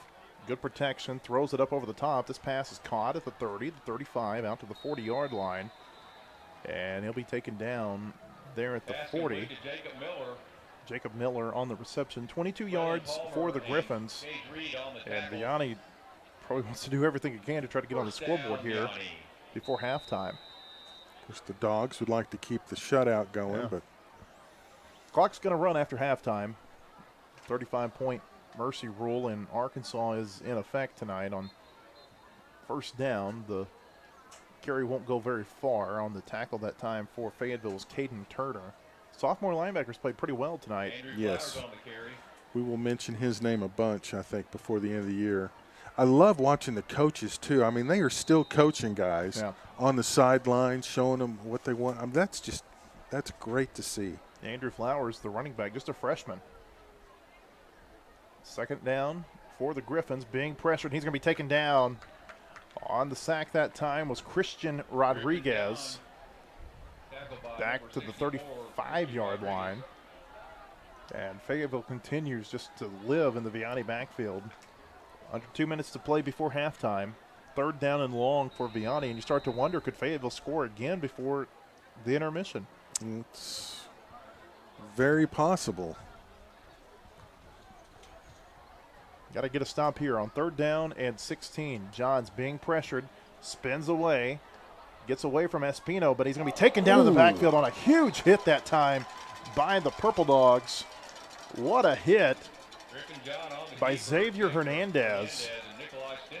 And Stinchcomb came in, also got a half a tackle there for the Purple Dogs, but Hernandez with the big hit. And now Vianney will punt the ball away. 1:19, the clock continues to run. Glad to see John able to walk off the field Yeah. after taking that hit. Yeah, that was a big hit. That's the biggest hit we've seen so far tonight. Connor Flanagan back deep for the Purple Dogs. He's standing just inside his own 30. Vianney will punt it away from the 33. And Deep for the Bulldogs, number 2, Connor Flanagan. we've seen on special teams, especially Blair, a lot of personnel confusion for both teams tonight. A late sub coming in here for the Griffins. Yeah, now they're trying to get Connor to scoot up. Andrew Copeland with the punt. This is one of his better punts of the night. It takes a roll, and it'll be down at about the 34-yard line. And so with 33 seconds left, we'll see what Fayetteville decides to do. You got to think that maybe they might just hand it off. Yeah, just and work get on to the running locker game. room. Yeah. Well, you knew they weren't going to kick it to Connor. No. So Fayetteville scored 8 touchdowns here in the first half, 7 of them on offense. Really benefited Blair from great field position in that first quarter. 4 of their scoring drives began from the 34, the 41, the 22, and the 12-yard line. It'd be interesting to see what they do here. I mean, this is a game situation. This is an ideal opportunity to work on it, but you don't want to run up the score. Come out in the spread look on first down. Clock is running. I'm not sure it's supposed to be running right now. But Fayetteville just tries to run it out, and they'll get out to the 35-yard line, and they'll be happy to go into the locker room with a 57-0 lead.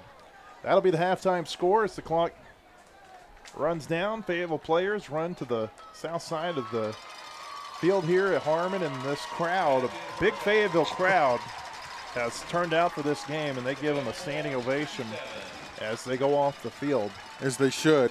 They absolutely should. I can't remember a more dominant first half by a Fayetteville team, especially against a quality opponent the way Vianney is. Our halftime score, Fayetteville 57, St. John Vianney, a defending state champion from the state of Missouri, being shut out 57-0 here at halftime. We'll take a break, and we'll be back with some halftime stats and notes and some scores from around the state. This is Purple Dog Football. Is your son or daughter learning how to drive? If so, then you know the feeling. Your new driver is out there on roads that are new to them, and the only thing more frightening than that is to think that they might also be on their cell phone. Parents, it's absolutely critical for the safety of our kids and for the public that we eliminate distracted driving. You can do that by enforcing and building good habits now and by following the law that prohibits the use of cell phones by drivers 18 years or younger. If we all work together in that respect, maybe we'll feel a little bit better the next time we hand our kids the keys. Ozarks Go from Ozarks Electric Cooperative is leading the fiber revolution, connecting the divide with high-speed broadband access to close that gap. From cloud to cloud, post to post, from downtown to way out of town, to connect our customers to a world of blazing speed and access to absolutely everywhere. It's our customers connected and energized with Ozarks Go. Real estate is like football. You want a winning team that knows how to run offense and defense, knows the plays, the competition, how to score, and isn't afraid to get a little dirty. The McNaughton team knows 2 important things. 1, how to help you buy, sell, invest in, and manage real estate. And 2, how to cheer on the home team with an awesome tailgate event. For all your real estate needs, visit us at allnwahomes.com. McNaughton, your neighborhood community realtors. What's up, Northwest Arkansas? This is Christian with JJ's Grill, asking if you like great food, live music, and having a good time. We have daily specials, Northwest Arkansas's best buffalo wings, free live music, and don't forget, kids eat free every day of the week. Our kitchen is open till midnight, so grab your friends and family, do your mouth a favor, and stop by any of our locations. Football season is here. That means it's flip for your burger time at JJ's Grill. Feeling lucky? Come in during any NFL game, and we'll flip a coin to see if your burger is free or not. We'll see you soon at JJ's Grill.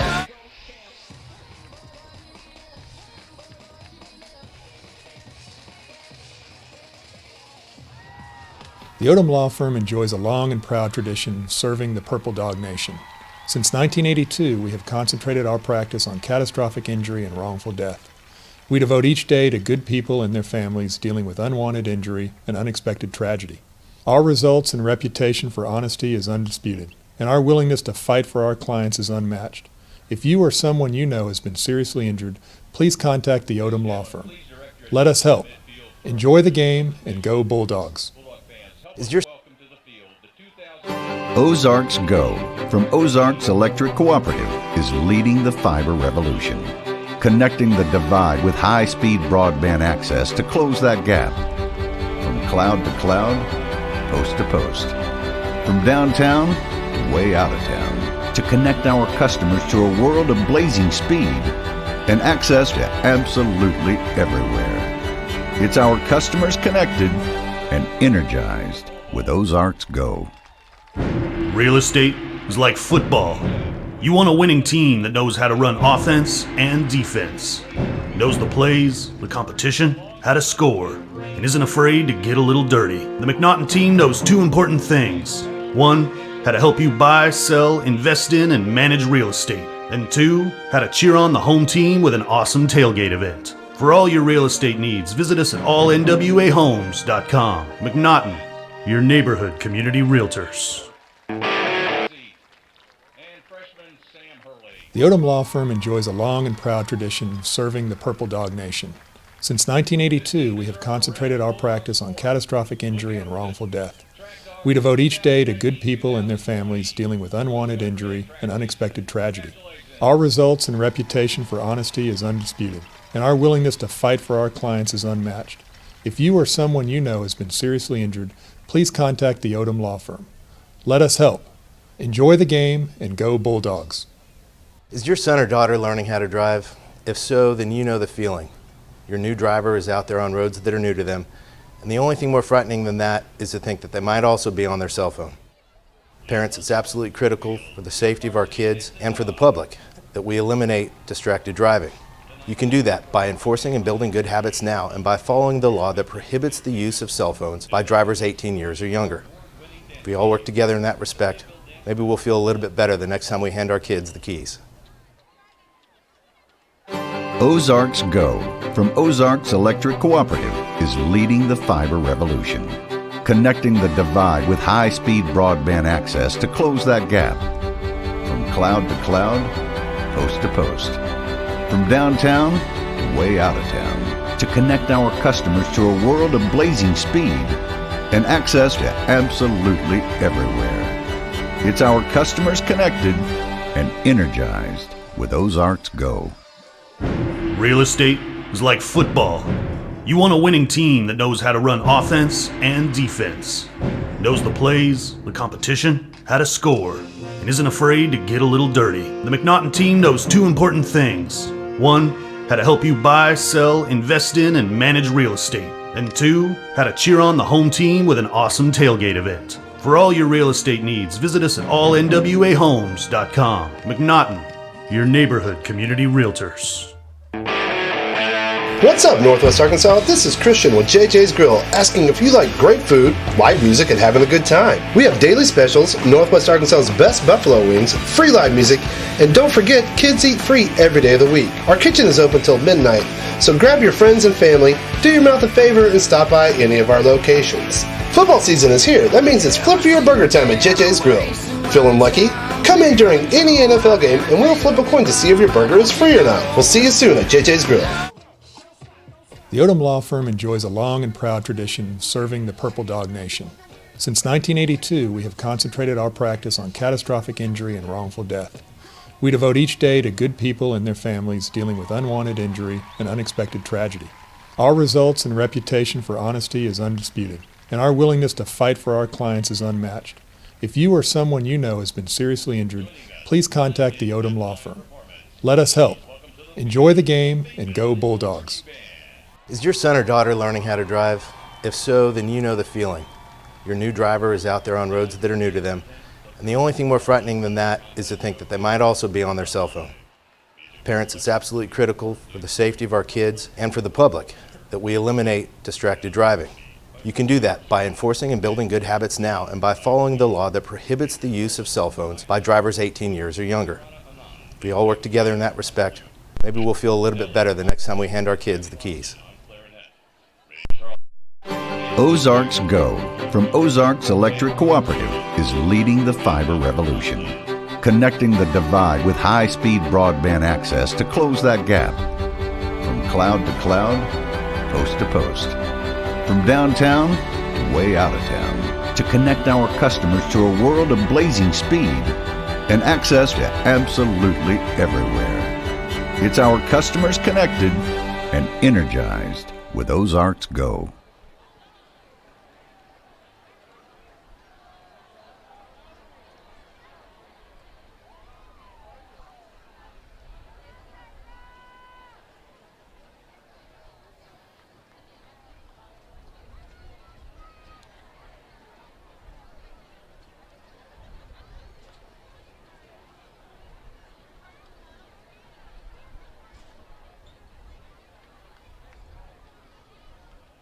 Fayetteville High School is proud to present in halftime performance drum majors Amanda Thompson, Noah Riley, Carly Mahan, and the Fayetteville High School Marching Band.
are now joined by all members of the Fayetteville High School Band as we perform Lady Marmalade.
Each week, the Bulldog Band recognizes an outstanding student as our Marcher of the Week. Tonight's Marcher of the Week is senior percussionist Lily Saltz. Congratulations, Lily, on being selected as our first Marcher of the Week for the 2019 season. The Bulldog Band is under the direction of Barry Harper, Brett Lawson, Trey Antonetti, Michael Post, Matt Bruska, Caleb Pond, and William Vandelinder. Guard instructors are Trey Antonetti, Betsy O'Connor, and Crystal O'Boyle. The Bulldog Band and the Fayetteville Band Boosters are raising funds for a new band trailer to carry instruments and equipment. We have outgrown our current band trailer, and it needs to be retired from the road. It can help with a donation, or if you need more information, visit the band parent table at the front of the stadium. Is your son or daughter learning how to drive? If so, then you know the feeling. Your new driver is out there on roads that are new to them. And the only thing more frightening than that is to think that they might also be on their cell phone. Parents, it's absolutely critical for the safety of our kids and for the public that we eliminate distracted driving. You can do that by enforcing and building good habits now and by following the law that prohibits the use of cell phones by drivers 18 years or younger. If we all work together in that respect, maybe we'll feel a little bit better the next time we hand our kids the keys. Ozarks Go from Ozarks Electric Cooperative is leading the fiber revolution, connecting the divide with high-speed broadband access to close that gap. From cloud to cloud, post to post, from downtown to way out of town, to connect our customers to a world of blazing speed and access to absolutely everywhere. It's our customers connected and energized with Ozarks Go. It's halftime at Harmon Field, and Fayetteville leads St. John Vianney from St. Louis 57-0 after just an incredible first half. Purple Dogs scored 7 touchdowns on offense, 6 of them passing. Also had an interception return for a touchdown by the defensive back Tavion Williamson. Some scores from around the area, Blair. They're around the state of note in the Salt Bowl. Bryant, who's coming up here in a few weeks, they lead Benton 14-0. I'm a little at surprised the end of the by first that. quarter. Well, 2 really good teams. Both those teams played in the state championship last year. You know, Bryant has not lost the Salt Bowl since 2004. Wow. There was a tie in there, but they have not lost that since 2004. They've really owned that series. Some other scores of note: Bentonville West leads Owasso, Oklahoma, 27-19. That game is at halftime. A little bit of a surprising score here in small school football. Clarksville leads Boonville 28-14. That game in the second quarter. Gentry trails Dardanelle 7-6. That game in the first half still. Springdale trailing Joe T. Robinson right now down in Little Rock 20-0. That game is at halftime. So Shiloh Christian is winning its game down in Florida right now 28-0.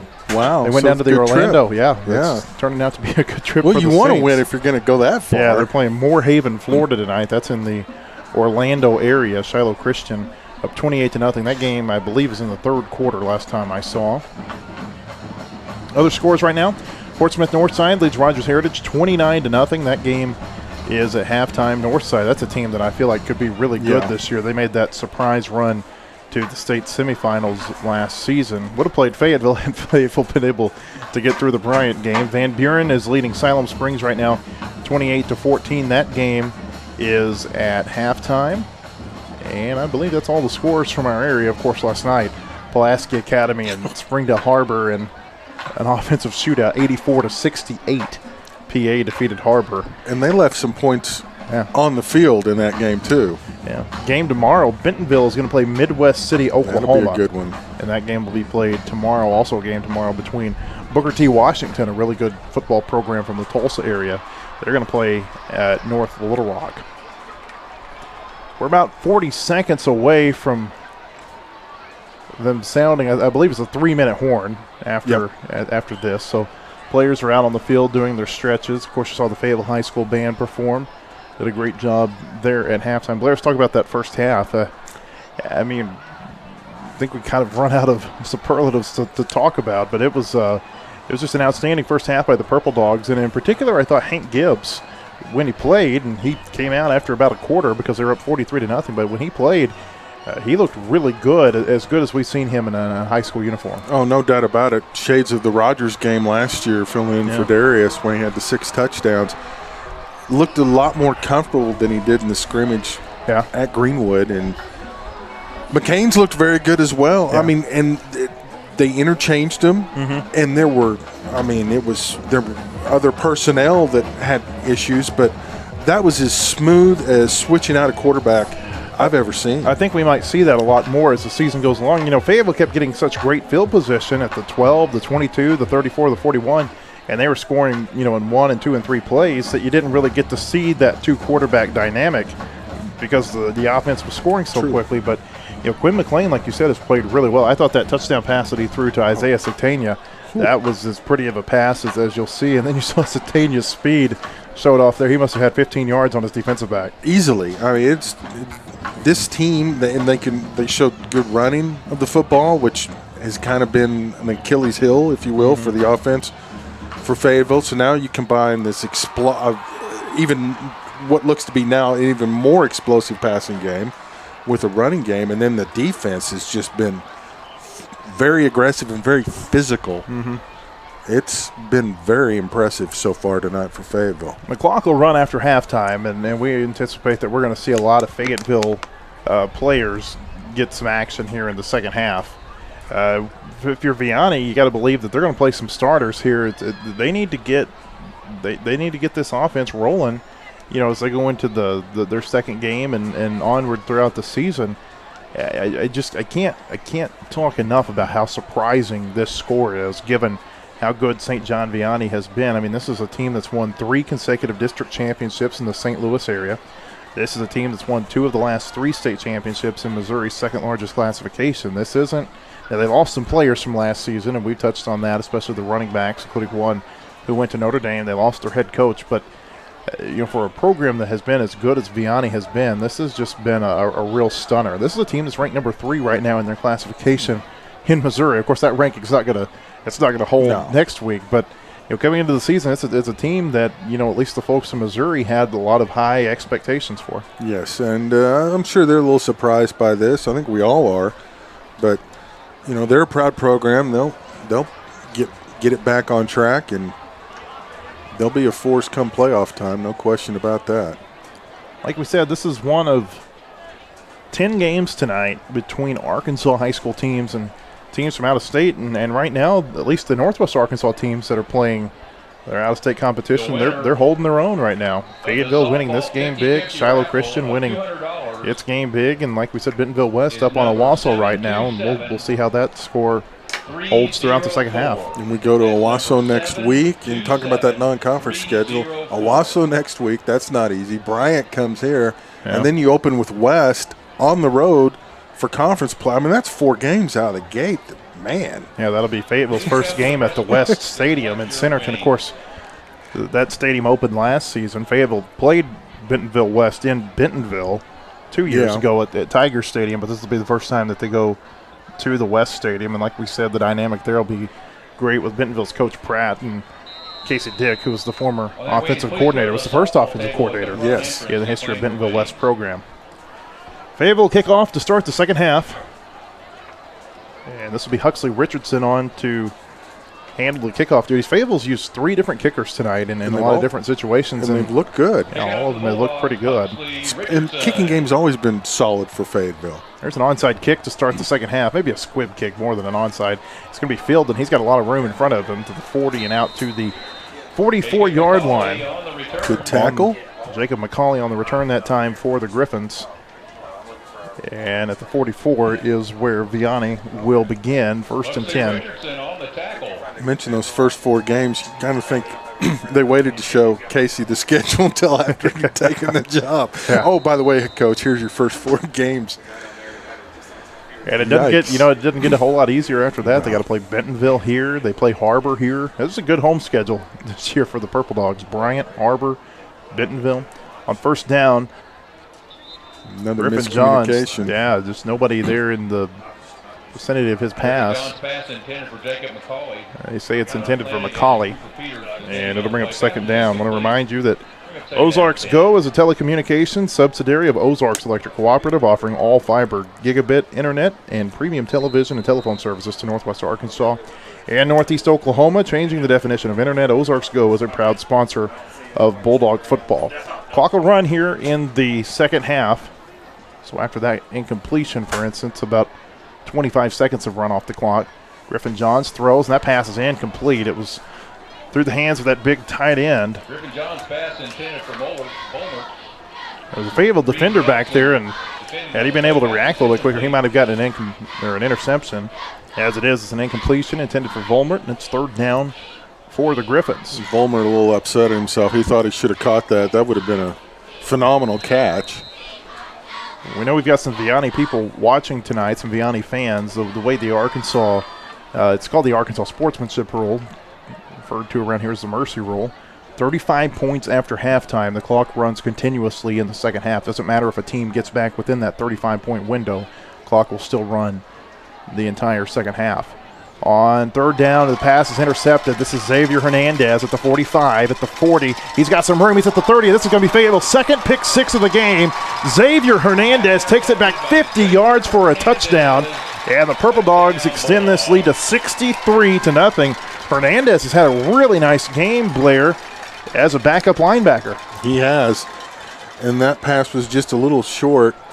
They were going for Volmert again, and just didn't quite get enough on it. And nice job of weaving his way through everybody into the end zone. This Fayetteville defense, when you look at you look at the roster, and almost everybody is a senior, it feels like. I mean, even the backup, Xavier Hernandez, a senior, he's played so well here tonight for the Purple Dogs.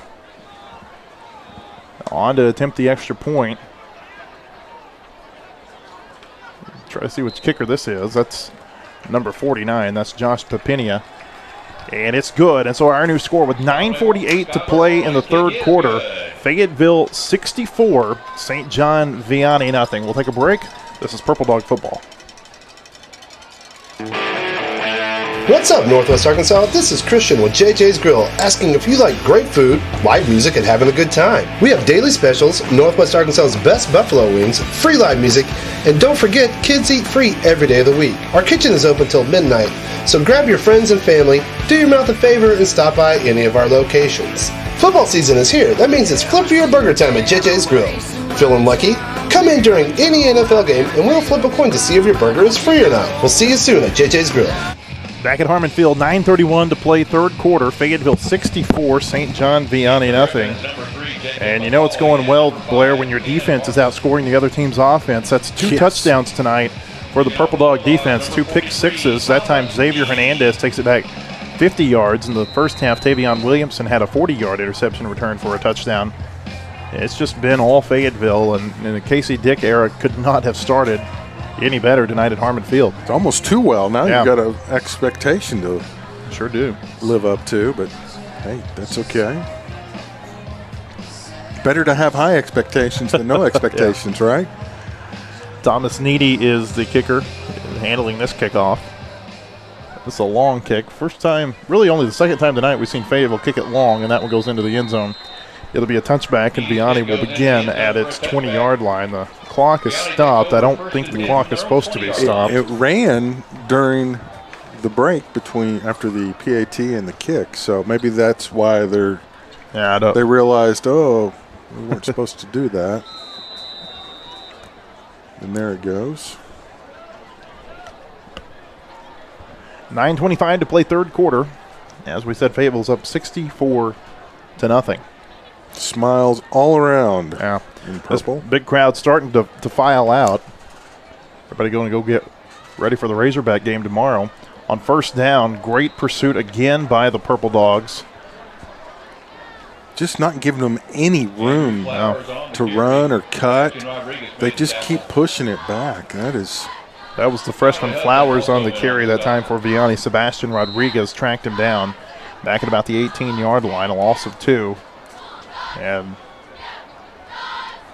don't have this stat in front of me, but Blair, we got to be talking about 15 or more negative yardage plays tonight by this Fayetteville defense. At least. Griffin Johns on second down in the shotgun, being pressured, but throws right. The pass is caught across the 20.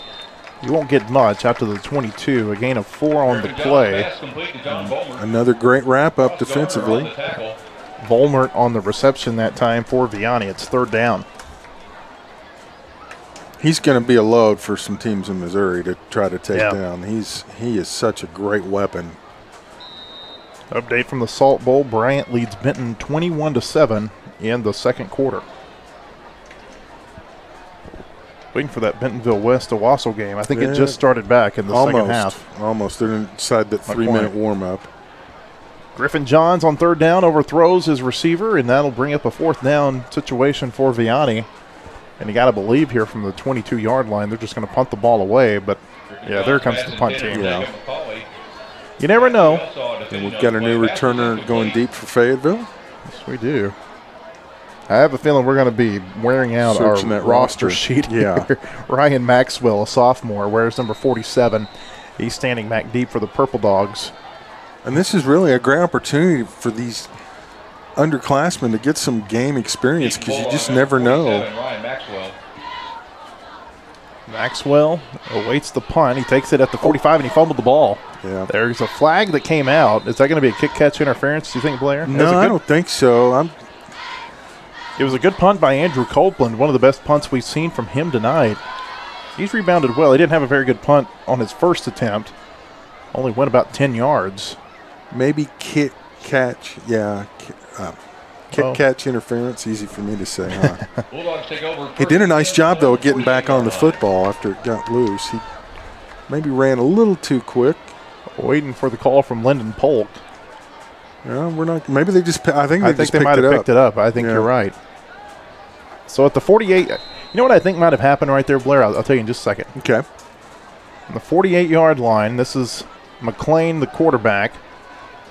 A good run that time inside Vianney territory. That was Conley Hudson on the run, junior running back. I think that the referee might have been meaning to throw his beanbag down to mark for the where fumble? grabbed the wrong threw the wrong thing, threw a flag down. Yeah, that happens. 9 yards on the carry. Hudson will get it again on second down. He's got a first down across the 40, the 35. He's at the 30 and down to the 26-yard line of Vianney. 17 yards that time. And nice run. He gained another 4 or 5 yards after taking that first hit. Fayetteville still running a little bit of a hurry-up look on offense. This quarterback here is Owen McCone. He throws right side, and that pass is incomplete. He was looking on the right side for Carson Jordan. Cooper Martin. Owen McCone's pass intended for Cooper Martin. And it'll bring up second down. Owen McCone, you think he's a running back there at first, wearing number 27. Looks like Keith Schuler out there. Yeah, boy, there's a name from the past, huh? Maybe Shea Patterson, one for younger fans. At Ole Miss wore 22. McCone on second down, shotgun. Looking for a receiver in the end zone, and now he just chucks it up there, and this pass is going to be incomplete. He was looking again that time for Cooper Martin, who got bumped a little bit, and it had been a closer game. There probably would have been a flag. You saw the official kind of reach for it, but then it's like, that was 64-0. We'll probably let it slide. Joey Hahn on the coverage that time for Vianney to bring up 3rd down and 10.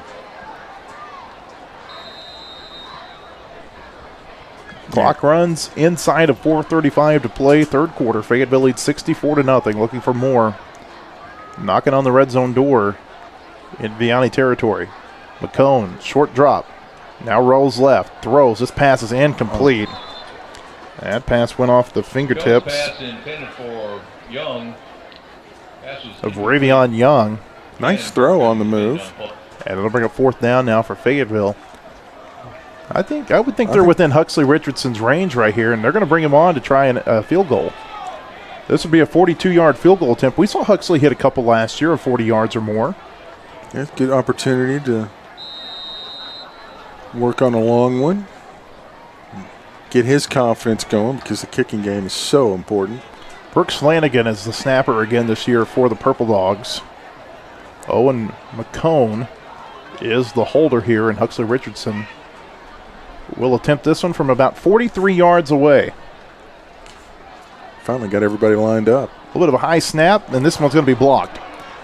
And there's still chase is on. I think it was Volmert, the big tight end, who got in there and blocked that thing. It was number 87. Volmert blocked it for Vianney.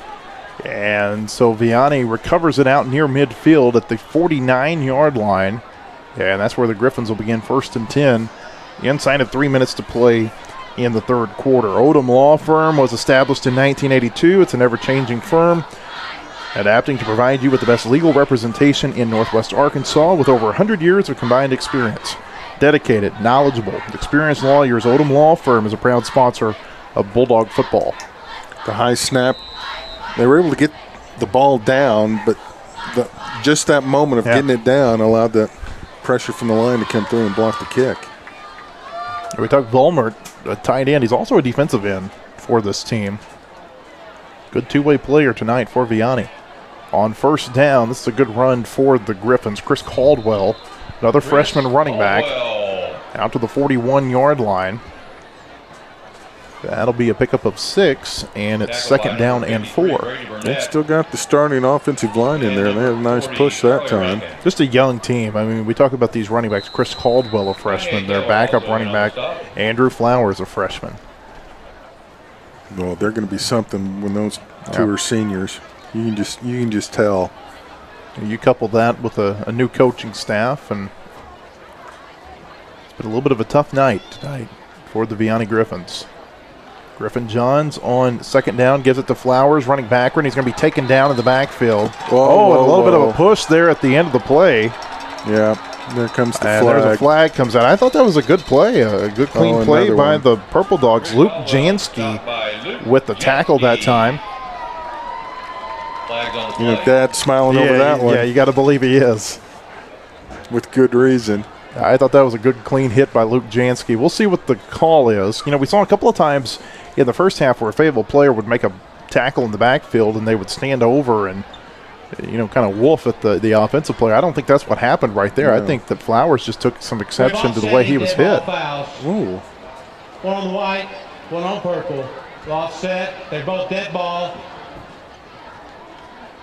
Well, shows what I know.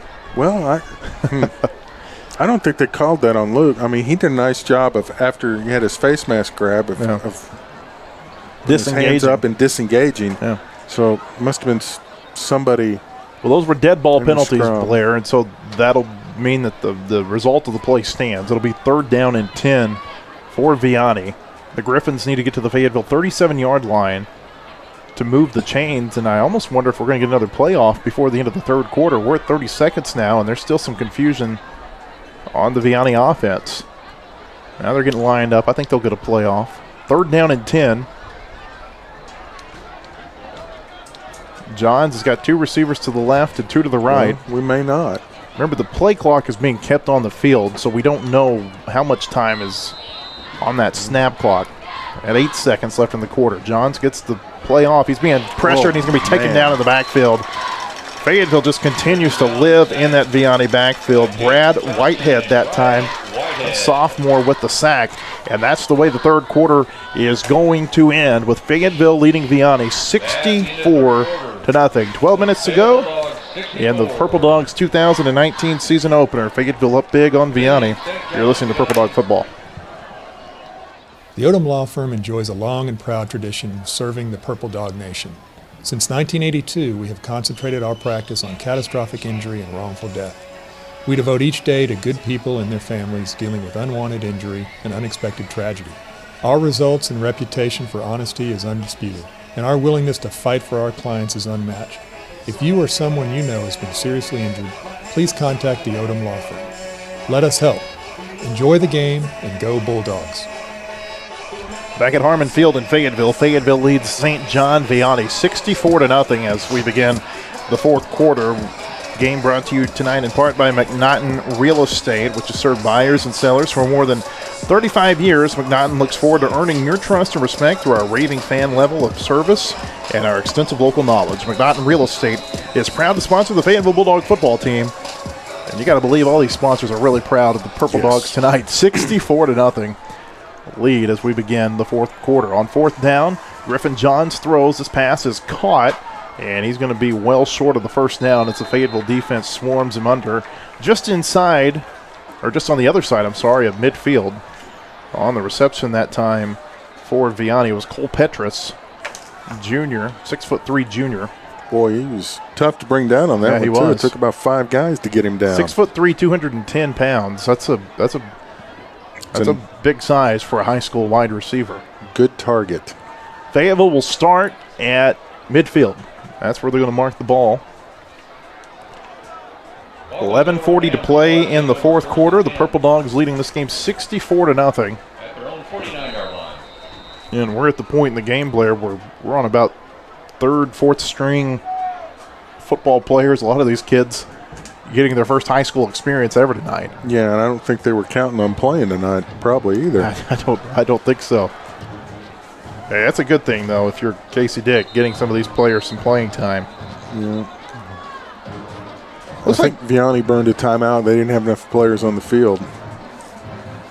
Timeout, Vianney. While we take that timeout, we'll tell you that Ozarks Go is a telecommunications subsidiary of Ozarks Electric Cooperative, offering all fiber, gigabit internet, and premium television and telephone services to Northwest Arkansas and Northeast Oklahoma. Changing the definition of internet, Ozarks Go is a proud sponsor of Bulldog football. Owasso and West almost midway through the third quarter. West is driving right now. They have a lead, 27-19. Final score from Orlando tonight. Shiloh Christian beats Moorhaven, Florida, 41-6. Wow. Well, that'll be a happy trip home for the Shiloh Christian Saints. Yes, good start to the season for Jeff Conaway and his group. He had an 89-yard touchdown run in that game. On first down, Bladen Fike is the new quarterback, and he gives it off to Hudson on first down. He's going to get about 2 yards. Drug about 4 people with him. Yeah, he did. Second down and 8.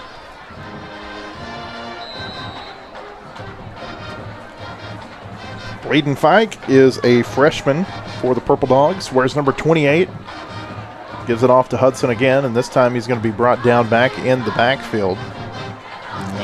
The hole disappeared pretty quickly that time. It sure did. Good pressure that time by the Vianney defense. I believe it was Bollinger on the tackle for the Griffins, and that'll bring up third down. Third and long. Fayetteville's been able to stay out of these pretty well tonight. Jack Bollinger on that tackle for Vianney. Third down. Fike looking. He is going to overthrow his receiver out at about the 40-yard line. And I think for the first time tonight, Casey Dick's going to have to send his punt team out on the field, and there they come. Huxley Richardson on to punt the ball away for the Purple Dogs. That's not too bad.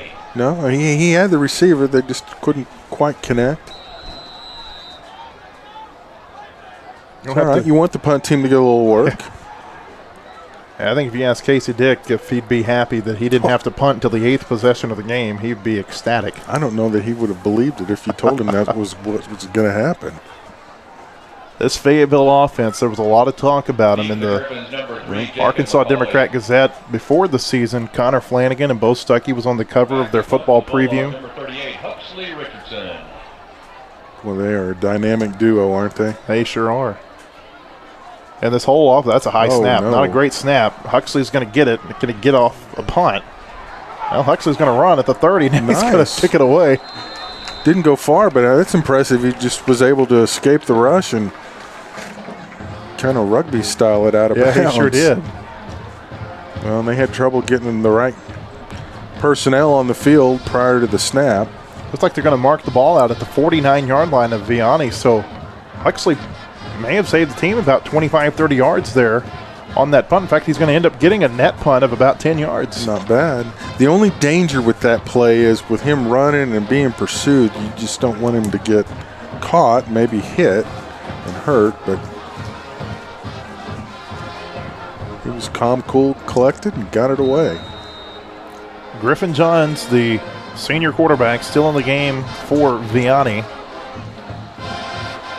And we got movement before the play, and both sides are pointing at each other to see. I'm not sure who moved first. It's going to be a false start against the Griffins. I want to remind you that Odom Law Firm was established in 1982. It's an ever-changing firm adapting to provide you with the best legal representation in Northwest Arkansas. With over 100 years of combined experience, dedicated, knowledgeable, experienced lawyers, Odom Law Firm is a proud sponsor of Bulldog football. I know there's at least one lawyer at Odom Law Firm who's enjoying the result of this game tonight. There's a pass back in the backfield. May have gotten back to the line of scrimmage, but man, Blair, we just seen this defense just attacking. I mean, we're talking about now second and third stringers. Yeah, it doesn't matter who's out there. They are just, it's a purple swarm. It is very aggressive, and man, they are very well coached. 7:25 to play. Fayetteville leads 64-0. If this score holds, this is going to be one of the. Well, that was a little early there. Yeah, just a bit. That time, this is going to be that's going to be an offsides call against Brad Whitehead, the defensive end, sophomore defensive end, one of many, many sophomores who've gotten to play in their first high school game tonight for the Purple Dogs. Blair, if this score holds, though, you got to be talking about one of the most lopsided wins in the history of Fayetteville High School football. Oh, I think so. Certainly not what we expected here tonight. Short run there on second down, and it'll bring up another 3rd and long for the Griffins. Hey, what a great job the student crew's done tonight with the broadcast, too. Mention them. I got their names around here somewhere. We'll mention them here in just a minute. Your instructor, John Gossett. I know Sydney Pickle's been the one giving us some time cues down there. She's been doing a great job tonight. 3rd down. Vianney needs to get to the Fayetteville 41. 3 receivers to the left side, 1 to the right. A little bit of zone read right there, and I think they're going to get the first down across the 40. Down to the 39-yard line. That's Caldwell, the freshman running back, on the carry. Adam Hicks. That's probably his best run, Blair, since the first run of the night when he went about 10 yards up the middle. Yeah, now they're going to put some of the second-teamers back in. They were, I'm assuming, would like to preserve the shutout. Well, either way, it's been an impressive debut for Casey Dick and his coaching staff tonight for the Purple Dogs. First down, Johns throws right side. This is Volmert, the big tight end, breaks a tackle, breaks another, and goes out of bounds at about the 33-yard line. He's just an impressive-looking player. And they did a great job, too, of forcing him to the sideline instead of trying to, come up with a big hit that he could elude. They used the sideline, knocked him out of bounds, didn't let him cut up field. Just good football technique right there. Hitting the backfield again. This time Underwood's going to bring him down. excuse me, Whitehead. I'm sorry. Brad Whitehead brings down Chris Caldwell in the backfield. I'm struggling, Blair.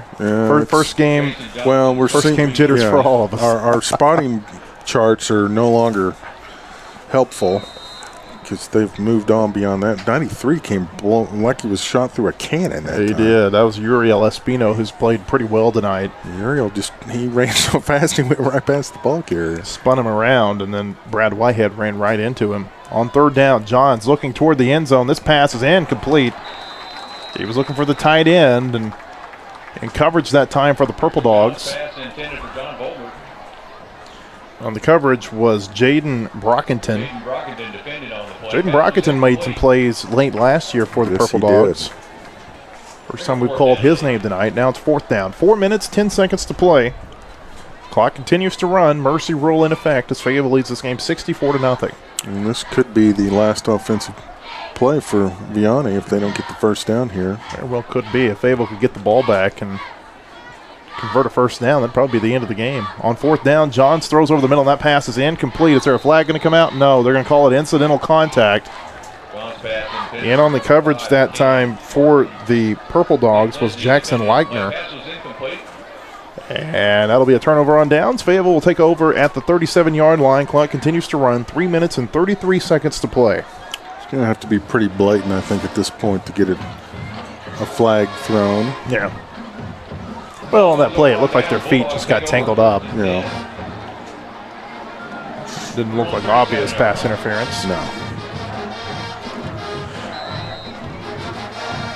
Well, at this point, the only question for Fayetteville is who's the quarterback and can they score again? Owen McCone is the quarterback. He'll give it off to breaks outside at the 40. He may score. He's at midfield. He's at the 40, the 30, the 20, the 10, and going to be brought down at the 6-yard line. What a run that time by Holiday. Holiday goes down to the 7-yard line. That's a 60-yard run, Blair. Hey, they may get to 70. Yeah, they may well. Remember that name. He could. We've seen a lot of just so many big plays tonight for this Fayetteville offense. Now somebody's calling timeout, I think. What are they? Oh, we've got a player down. That's what it is. Oh, okay. Yeah, there's a player down back here. The 34. Back at the 34-yard line for Vianney. Nice catch by the Fayetteville coaches. I don't know that the officiating crew saw that because it was so far behind the play. Clock will stop with 2:25 to play. I want to remind you that McNaughton Real Estate has served buyers and sellers for more than 35 years. McNaughton looks forward to earning your trust and respect through our raving fan level of service and our extensive local knowledge. McNaughton Real Estate is proud to sponsor the Fayetteville Bulldog football team. Well, West just tippy-toed a pass reception in for a touchdown, and so they're extending their lead over Owasso. So the Rams will not be in a good mood, most likely, when we visit next week. You know that game's going to mean a lot to Bill Blankenship next week, wanting to get a win over his former team at Fayetteville High School.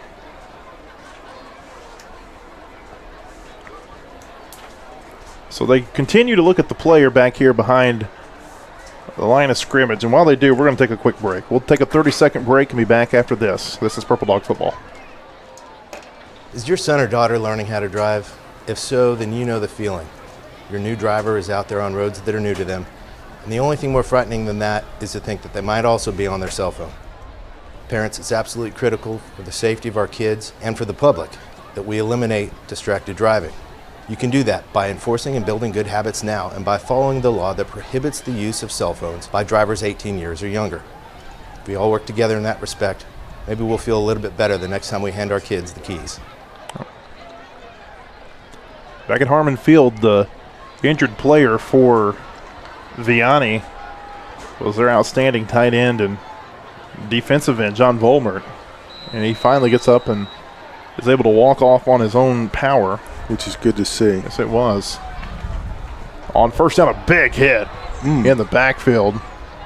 And I mean a big hit that time by Vianney as Drew Bishop comes through and hammers the Purple Dogs, and that'll be a loss of about a yard on the play. It'll bring up 2nd down and goal.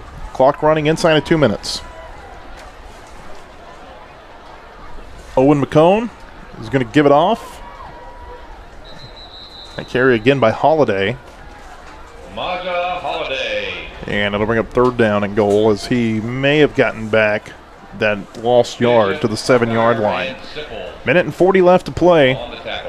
Fayetteville leading 64-0. Can they hit 70? Maybe time for 3 more plays. I got to get it first. Well, for Fayetteville, maybe time. They only have 2 more. Yeah. I mean, it's 3rd and goal. Yeah, that's true. Yeah. McCone is the quarterback, and they're at the running back position at Conley Hudson. And now we've got a flag that comes in. And that's going to be a false start against the Purple Dogs, so that'll move them back to the 12-yard line. Dead ball. This may be the last play. 3rd down. You can tell it's inside the final 2 minutes. Just not putting a lot of emphasis in the call. It's just human nature. And again, shuffling personnel in and out. It's going to be a quick game. We've got 47 seconds to play. Just about 2 hours and 15 minutes. That's all it's going to have taken to play this game. Whereas Fayetteville just got off to such a great start. That first quarter lasted so long, and since then it's been clock just running. Hudson on 3rd down, runs across the 5 and gets down to the 2-yard line. And I don't think Fayetteville's got to take another snap if it doesn't want to. Like if you're Casey Dick, you don't want to run the score up right here, and that's exactly what he's saying. He's telling all the players to come on, and we're going to go shake hands. What an outstanding debut for Casey Dick and these Fayetteville Purple Dogs. A 64-0 win over one of the better teams from the state of Missouri, St. John Vianney, defending state champion in Class 5A in Missouri, a team that's won 2 of its past 3 state championships. Fayetteville beat these guys last year 51-28, and we thought they looked really good that night. And you base that against this game, and wow, it's just incredible the way they look tonight. It was almost flawless, really. Yeah. I mean, 9 touchdowns by the Purple Dogs, 7 on offense, 6 of them passing. Almost had a 7th passing touchdown. Got down to the 1-yard line, and then McLean took it in from a yard out. That was their first score. Then they threw 6 touchdown passes, had 2 pick sixes, and they put a shutout on the board. We talked so much about the offense tonight. The defense, what an outstanding game by those guys with so many negative yardage plays. Derek Oxford back here, I think he told us they're at about negative 40 rushing yards tonight at Vianney. Unbelievable. I mean, I'm surprised. I really didn't think Fayetteville would pitch a shutout, but then to do it the way they did, just dominating. What a defensive performance. I mean, it's going to get lost in all the offensive numbers, but like you mentioned, I mean, just wow. So this was the return of a home-and-home series between these 2 teams. We'll see if they play again next season. The players out here shaking each other's hands. It's good to see after a little bit of chippiness early in this game that the officials were able to get that under control. So, Blair, next week we go to Owasso. 7 o'clock kickoff over in the Tulsa suburb against the Rams, Bill Blankenship's team. Of course, there's going to be a lot of interest in that. You got the old veteran in Bill Blankenship against the young gun Casey Dick. Yeah. Got to believe it's going to be a really good game. Owasso trailing right now, Bentonville West 34-25. Yeah, but they've got 2nd and goal, and the old swinging gate is not going to work. But, yeah, that'll be an interesting good matchup. Good test early for Fayetteville. And, of course, Fayetteville plays that game. They get a week off, and then they play Bryant in their final non-conference game. And then that gauntlet of the 7A West conference play begins. We want to thank you tonight for joining us here on this Fayetteville Bulldog broadcast. We also want to thank the students who have helped us tonight. Sidney Phenomenal Pickle, job. Sam Kicklack, Braxton Beeline, Derek Collins, Coleman Stinnett, Russell Cash, Dylan Radcliffe, and Elizabeth Willits, all helping us out tonight from Fayetteville High School. John Gossett, of course, their teacher, helping us out on this broadcast too. Our final score, again, from Harmon Field, 64-0 as the players doing flips. Yeah, that won't happen again. I can guarantee you that. There may be more cheerleaders down there than there are football players. There must be 250 people down there in the end zone celebrating as the Fayetteville players celebrate this 64-0 win. Blair, it was a lot of fun tonight. We'll do it again next week over in Tulsa, 7 o'clock kickoff between the Purple Dogs and the Owasso Rams will be on the air at 6:50 next week. Until then, we hope you have a great week. Go Purple Dogs. Fayetteville 64-0 winner in their season opener.